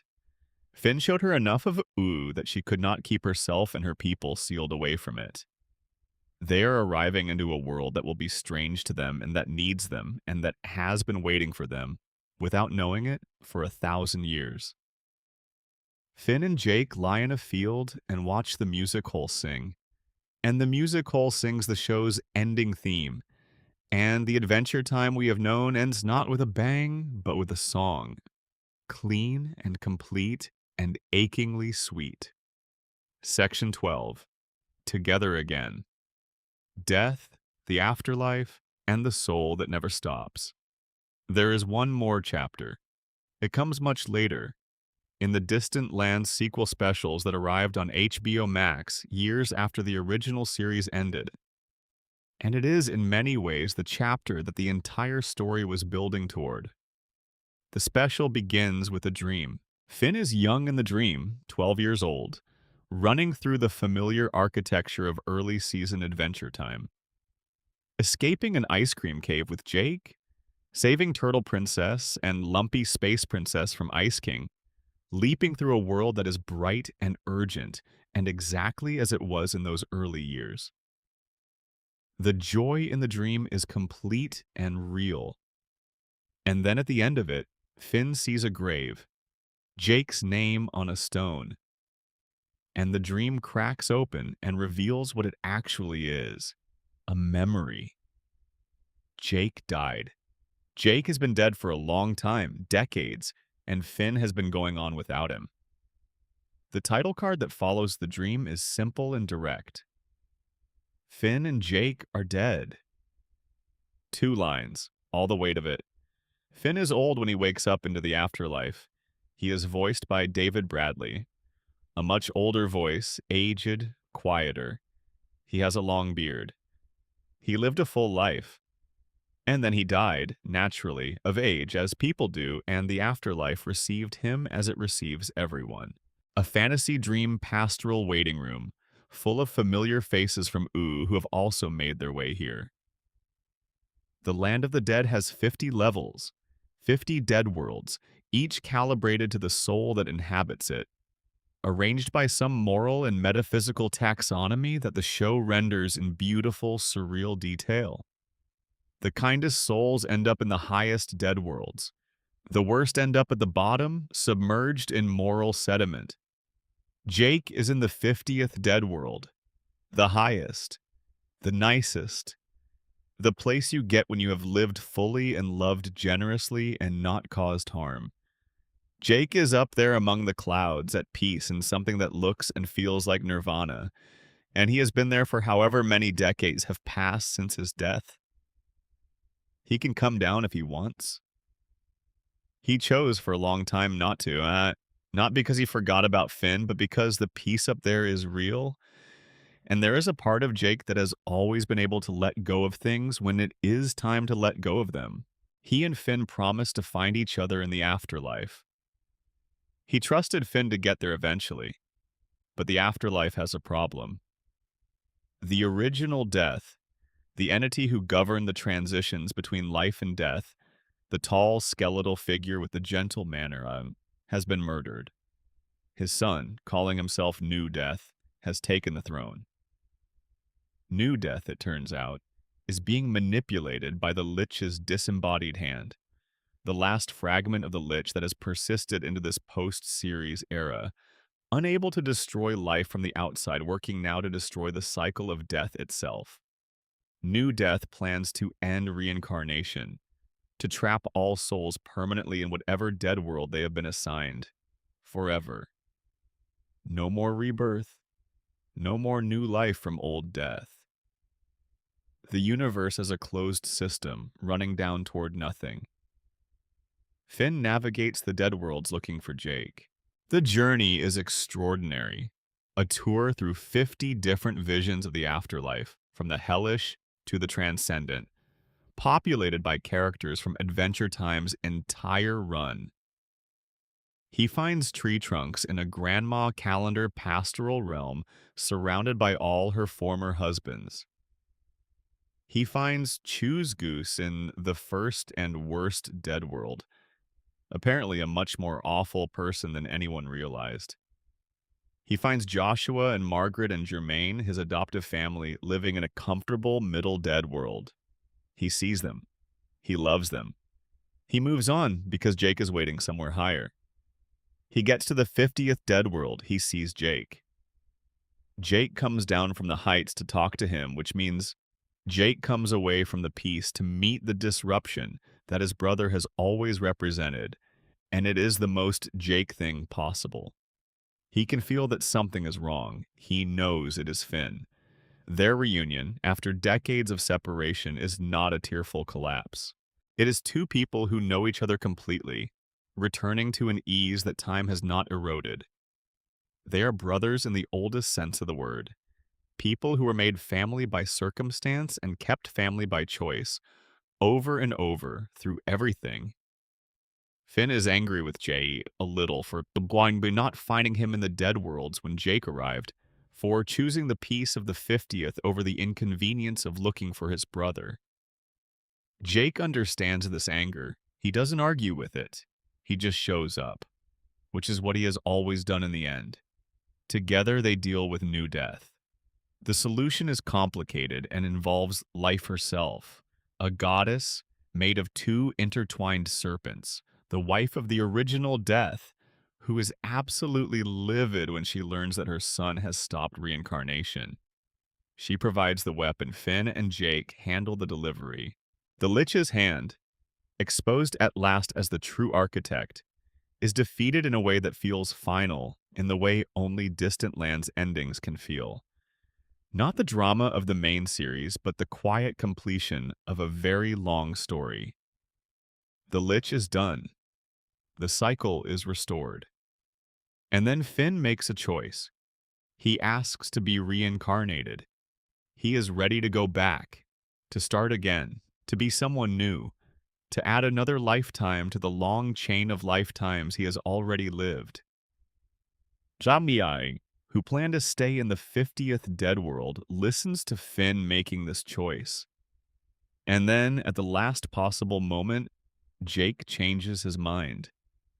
He cannot let Finn go without him. They fist bump. One final gesture, the same one they have made 10,000 times across adventures in every corner of Ooh and the Dead Worlds and the cosmos. And they go together into whatever the next form is, into whatever the next life will bring. 1,000 years later, Shermie and Beth stand in a transformed Ooh and look at the Finn sword still lodged in Fern's enormous tree. They are the next Finn and Jake. The show has shown us this explicitly. They have the same energy, the same dynamic, the same commitment to each other and to adventure and to the world around them. The cycle goes on. The soul that was once a comet and once a butterfly and once Shoko and once Finn is somewhere out there again, growing into a new form, finding its way toward the next version of what it is supposed to be.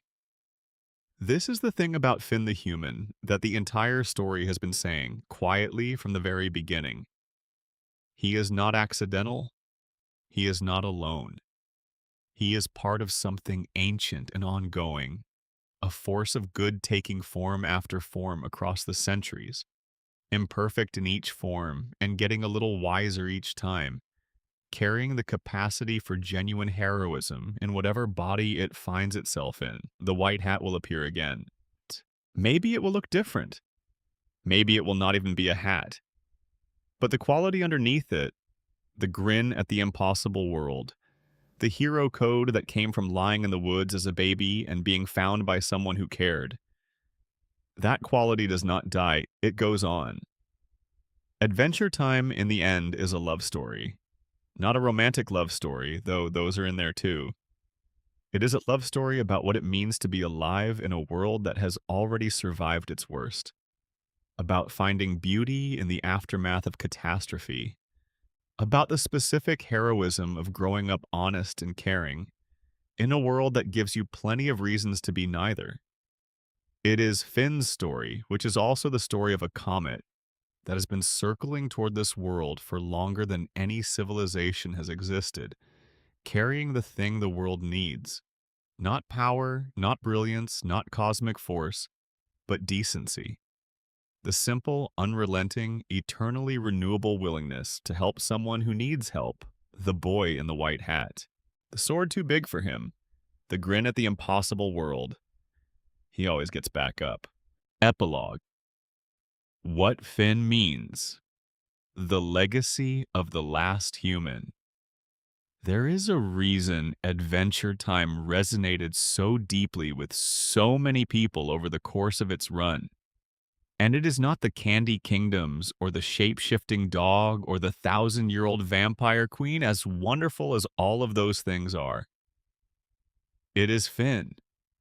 It has always been Finn, because Finn is doing something that very few animated protagonists get to do. He is actually growing up on screen in real time, and the growing up is real. Not accelerated, not simplified, not resolved in a single episode where the lesson is learned and filed away and never referenced again. Actually real. The things that happen to Finn change him, accumulate in him, become part of him in visible ways. By the end of the series, he is genuinely different from who he was at the beginning, and that difference is earned rather than announced. Consider the swords. Finn's relationship with swords is one of the most consistent threads running through the entire series, and it tracks his emotional and psychological development more precisely than any explicit statement of character could. In the early seasons, swords are simply what Finn uses, tools of heroism, extensions of the code. He gets one and loses it and finds another with roughly the same attitude he brings to shovels and backpacks. The sword matters insofar as it helps him fight. The demon blood sword, given to him by the lich-possessed Billy, is the first one that carries a real weight. And it is no coincidence that it was given to him by the person who was his idol, just before that idol was revealed to be a puppet of the greatest evil in Oo. The sword that came from that moment is broken, and Finn accepts the breaking as he accepts most losses, by looking for the next tool. The grass sword is different. The grass sword is a relationship, and like all of Finn's relationships, it is complicated by the fact that he cannot quite control it, and it has its own intentions that do not always align with his. It saves him and endangers him. It grows into his arm and becomes part of him in ways he did not choose. When it eventually takes his arm at the Citadel, it is doing what it has always done, being an external force that operates on the edge of Finn's control, that is neither fully his nor fully not his. Except that this time the consequence is permanent and physical. The arm is gone. The loss is real. And what follows is not a quick recovery, but a season-long reckoning with what it means to be a hero, when the primary tool of your heroism has been taken from you. The robotic arm that Princess Bubblegum builds for him is fascinating for a different reason. It is a gift from someone who has watched Finn lose things and wants to give him something lasting. The irony that it too is lost eventually, snapped off inside Golb's body in the finale, is part of Adventure Time's refusal to let anything remain static. Even the replacements get replaced, even the fixed things break again. But by the time Finn loses the robotic arm, he has stopped defining himself by his arms. He has had this conversation with the universe too many times. He knows who he is without the limb. The robotic arm snapping off inside a chaos god is almost funny at that point, in a particular dark way.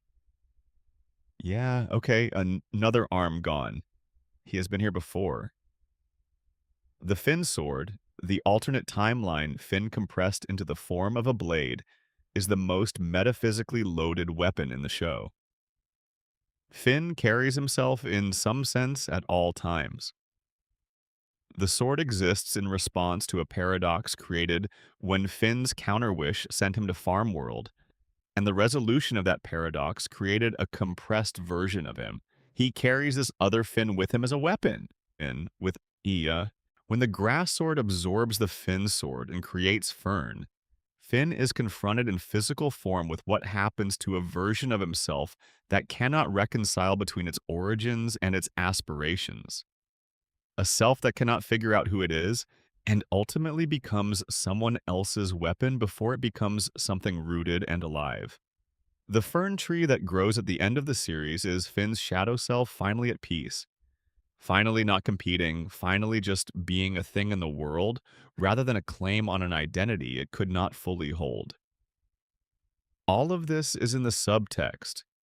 You do not have to read it this way to love the show, but it is there, What Adventure Time does with Finn that almost no other show does with its protagonist is refuse to resolve him. He reaches maturity without arriving at certainty. He becomes wiser without becoming closed. The final seasons show a Finn who is more patient, more thoughtful, more aware of the weight of his choices. But he is still fundamentally the kid who jumps off a cliff because someone might need help at the bottom. That quality does not go away. It deepens. It becomes informed rather than reflexive, which is the difference between heroism and foolhardiness. But the spring underneath it is the same as it was when he was 12. A meditation on loss and what it builds. If you had to name the single most consistent theme running through Finn's story, it would not be heroism. It would not be coming of age, though that is the container everything else lives in. It would not be identity, though that question shadows him from the first episode to the last. It would be loss. Finn loses things with a regularity and a thoroughness that would break a less constitutionally resilient person. He loses arms, twice technically, though one of the losses is more complicated since the arm regenerates before being lost again in a different way. He loses his biological father to indifference and then to cosmic transformation. He loses the innocence of believing that the world's problems can be solved by fighting hard enough. He loses his first love to his own dishonesty. He loses a version of himself, Fern, to the gap between what that self needed to be and what the world would allow. He loses the treehouse. He loses Billy, his hero. He loses his certainty about who he is multiple times as the show reveals layer after layer of what he is. And across all of this loss, the show tracks something important. Finn does not become someone who stops caring. He does not become cynical. He does not decide that investment is too expensive and pull back from the world to protect himself. He keeps caring, fully, even knowing what caring costs. This is not naivety, or at least it stops being naivety after the first few rounds of real cost. By the time Finn is 17 and watching Martin disappear into a comet and feeling the specific grief of someone who has accepted an abandonment that will not be fixed, the caring is not innocent. It is chosen. He knows what it costs. He does it anyway. There is a quote from the show's creators absorbed into various discussions of Adventure Time's legacy about wanting Finn to model a particular kind of emotional courage. Not the courage of not being afraid, but the courage of caring fully, despite the knowledge of loss. The character they built embodies this better than any explicit statement could. Finn's heroism is not invulnerability. His heroism is willingness. The willingness to keep showing up for things that might hurt you again. This is part of what makes his reincarnation narrative so resonant. The soul that is Finn has been doing this for centuries. Taking form, living fully in that form, experiencing what that form brings, winding nanye, and doing it again. There is a comet somewhere that represents this particular quality of committed, renewable care.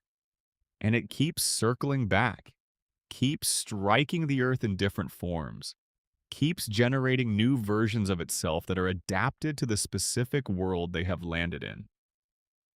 Shoko was the version suited to a ooh that was young and brutal and full of power dynamics that could not be escaped. Finn is the version suited to a ooh that is older and stranger, and ready for someone whose heroism is not just physical, but moral, emotional, relational.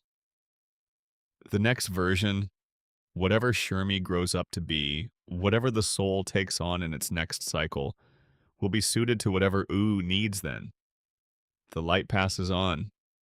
It always passes on. The world that made him and the world he made. One of the most extraordinary things about Adventure Time's universe, and one that you feel more than you consciously notice while watching, is that Ooh is genuinely alive in a way that most fictional worlds are not. It changes. The Candy Kingdom of Season 1 is not the Candy Kingdom of Season 8. The relationships have evolved. The politics have shifted. Characters who were minor presences in early episodes have grown into major ones. Characters who seemed major have receded into the background. The world of Ooh responds to the events of the story in ways that accumulate into something that feels like genuine history. And Finn is the person most responsible for that accumulation. Not because he is the most powerful person in Ooh. He is not. Princess Bubblegum is more intellectually formidable. Marceline has more direct power and far more experience. Jake's shape-shifting abilities exceed what Finn can do with a sword and a hero's code. But Finn is the person whose moral presence influences the most people and the most outcomes. Because Finn is the person who is always in the room when things matter. He is present at the reformation of the Lich, into a baby who gets raised by tree trunks and becomes Sweet Pea, a fundamentally good person who carries the residual memories of being the universe's greatest evil and chooses differently. He is present at Flame Princess's liberation from her lantern and her eventual deposing of the Flame King. He is present at the moment when the islands are opened up and the humans finally come home to Ooh. He does not direct all of these outcomes. He does not manage them or engineer them. He is just there doing the thing he does, and the presence of someone who genuinely tries to do the right thing changes the space around them in ways that do not always register as heroism, but add up to something larger. There is a version of Ooh where Finn was never born, where no human baby drifted ashore and was raised by dogs and grew up with a hero's code that would not bend. That Ooh is probably darker in ways that would be difficult to articulate. The Lich wins eventually in a world without Finn. The Citadel is never breached in a way that leads to the Lich's dissolution. The Candy Kingdom becomes something more authoritarian under the pressure of constant external threat. The humans on the islands never come home. Finn's presence in the world is not a blunt thing. He does not solve most of the world's problems directly through heroism. He solves them by being a model. By being someone who demonstrates day after day that it is possible to live with integrity in a chaotic world, and that the integrity itself creates ripple effects that go farther than any sword swing. This is what Billy sensed when he met young Finn and tried awkwardly to teach him about non-violent solutions. Billy was not entirely wrong. He was just premature. Finn needed to learn the physical heroism before he could understand that it was a foundation rather than the point. By the time he is 17, he has learned this. By the time he is old and dying and ready to walk into the afterlife, he has lived it for decades. The small things, the quiet moments. Not everything about Finn is cosmic and weighty and laden with thematic themes. Some of it is just delightful in ways that are easier to feel than to analyze. His battle cries, which evolve across seasons but maintain a certain quality of absolute commitment to whatever syllable combination his brain produces in the moment of excitement. His relationship with BMO, the small console robot who lives with him and Jake, and has a complete and fully realized inner life, including imaginary detective alter egos, and a singing voice and opinions about everything, which is tender and funny and strange in specifically the right ways. His occasional musical moments, because Adventure Time is also a musical at times, and Finn's voice, while not conventionally trained, carries a kind of raw emotional directness that makes the songs he sings hit harder than technically better performances might. There's an episode, not a consequential one in terms of plot, where Finn builds a very elaborate sandcastle and defends it against the tide with increasing desperation and creativity. There is another where he and Jake infiltrate a party they were not invited to and end up helping everyone at the party with their interpersonal problems before the hosts even know they are there. There are dozens of small episodes like this scattered through the series, that exist not to advance Finn's character arc or add lore to the world, but simply to demonstrate that he is fun to spend time with, that the specific texture of his personality makes even mundane situations interesting. This matters more than it sounds.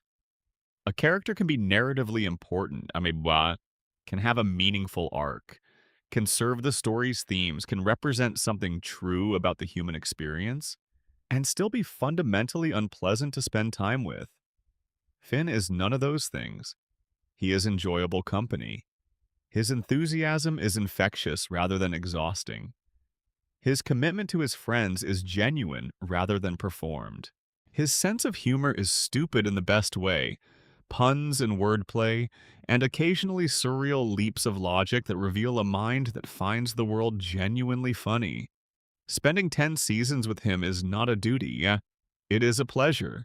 The fact that he also carries all these themes and this character development and these cosmic stakes is almost beside the point in any individual episode.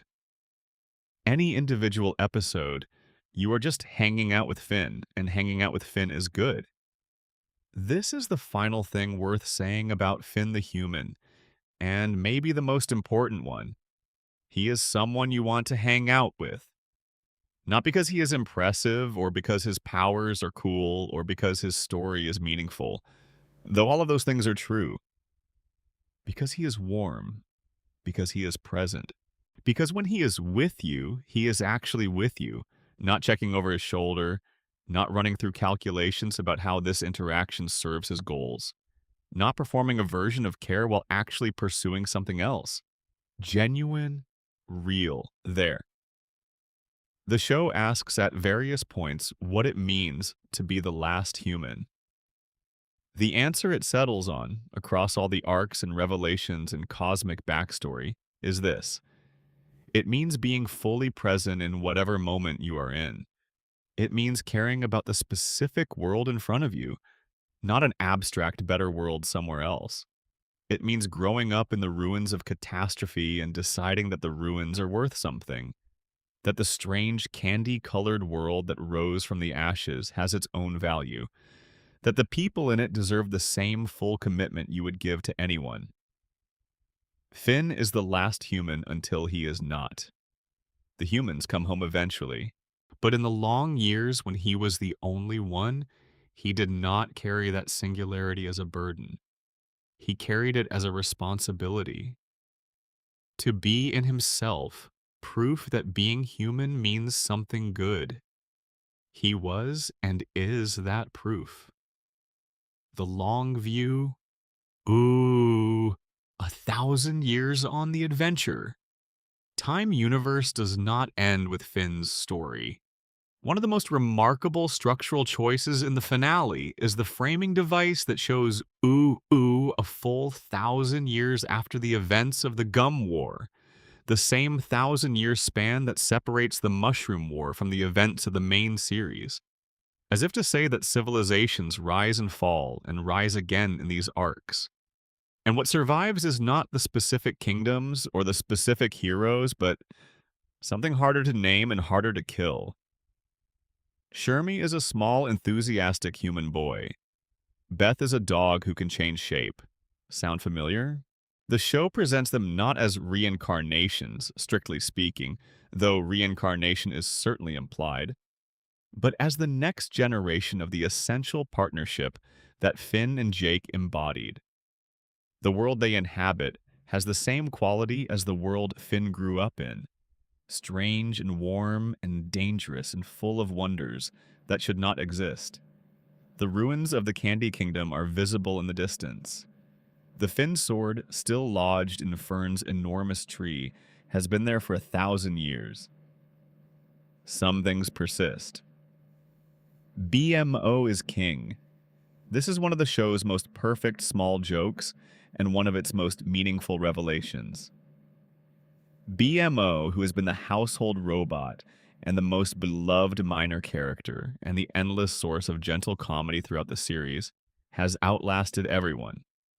Not through power or ambition, BMO would never pursue either, but through simple continuity. BMO keeps going because BMO is made to keep going, and the world of OO reorganizes around BMO's persistence. And eventually, someone has to be in charge of the place, and BMO has been there the longest. It is exactly the kind of absurdly logical outcome that Adventure Time specializes in. And it carries a real emotional weight because BMO loved Finn and Jake as much as any character in the series. And the fact that BMO is the one who keeps the story alive 1,000 years later is a specific kind of tribute to that love. The question of what happened to Finn and Jake and the gap between the finale and the Together Again special is answered only in fragments. Jake died first. This is clear from Together Again, where Finn has been living for decades without him, a tattoo of Jake's likeness on his chest, going on in the world without his brother in it. Finn aged. He continued to adventure, continued to help people, continued to be the person he had always been, just older and quieter and carrying the specific weight of having outlived the person who was the other half of him. He died naturally. He was old. He had lived a full life. This matters enormously in the context of everything Adventure Time says about mortality and continuity. The show does not cheat Finn's death or protect him from it. He does not achieve some form of immortality. He does not transcend the human condition, even though multiple characters and entities in the show have done exactly that. He lives, and he ages, and he dies, and the world goes on without him, and then he goes to the afterlife and finds his brother there, and together they choose to be reborn. That choice, the active, joyful, eyes-open decision to start again, to take on new limitations, to give up the peace of the afterlife for the beautiful mess of living, is the final statement of what Finn is. He chooses life. Again and again and again, across how many lifetimes we cannot count. The comet comes around. The soul takes form. The world receives it. And somewhere in some clearing, in some forest, in some version of the world, a baby is crying on a leaf, and someone will find them and take them home, and the story will begin again. What the hat means, one more thing before we close. The hat. Finn's hat is white and round and soft and covers his entire head except his face. It has two little stitched ears on top. It is, as the show's lore eventually establishes, a bear hat, themed after a character from Pendleton Ward's original comics, though Finn does not know this because that layer of meaning exists outside the show's world.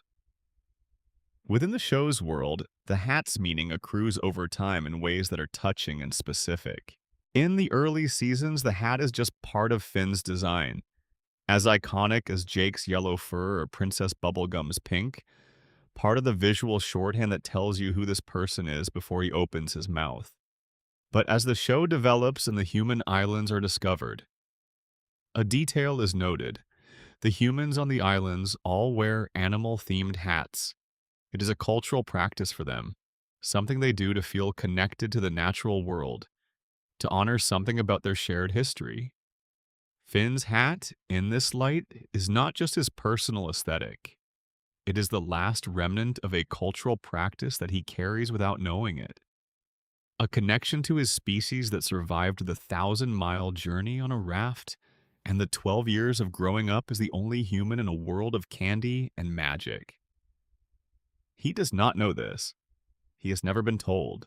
He just wears the hat because it is his hat, because it is him, because taking it off would be strange in the way it is strange to remove something that has been part of you for so long you have stopped noticing it.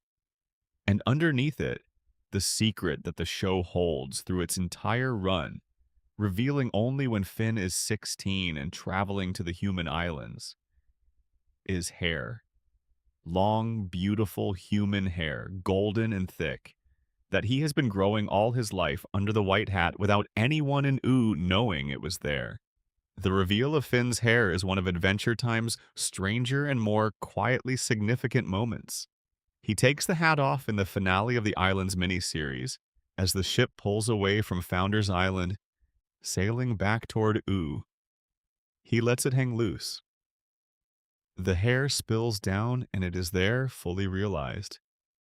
A complete head of human hair that has been developing in secret throughout the entire series.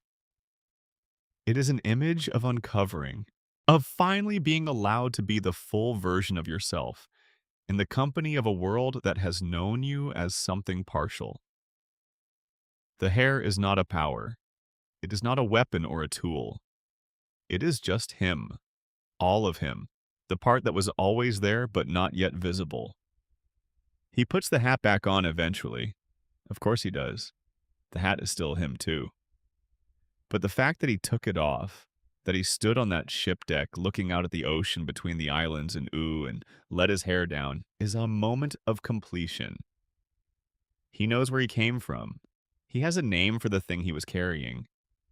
He is going home, to Oo, which is home, and he is going home more completely himself than he has ever been.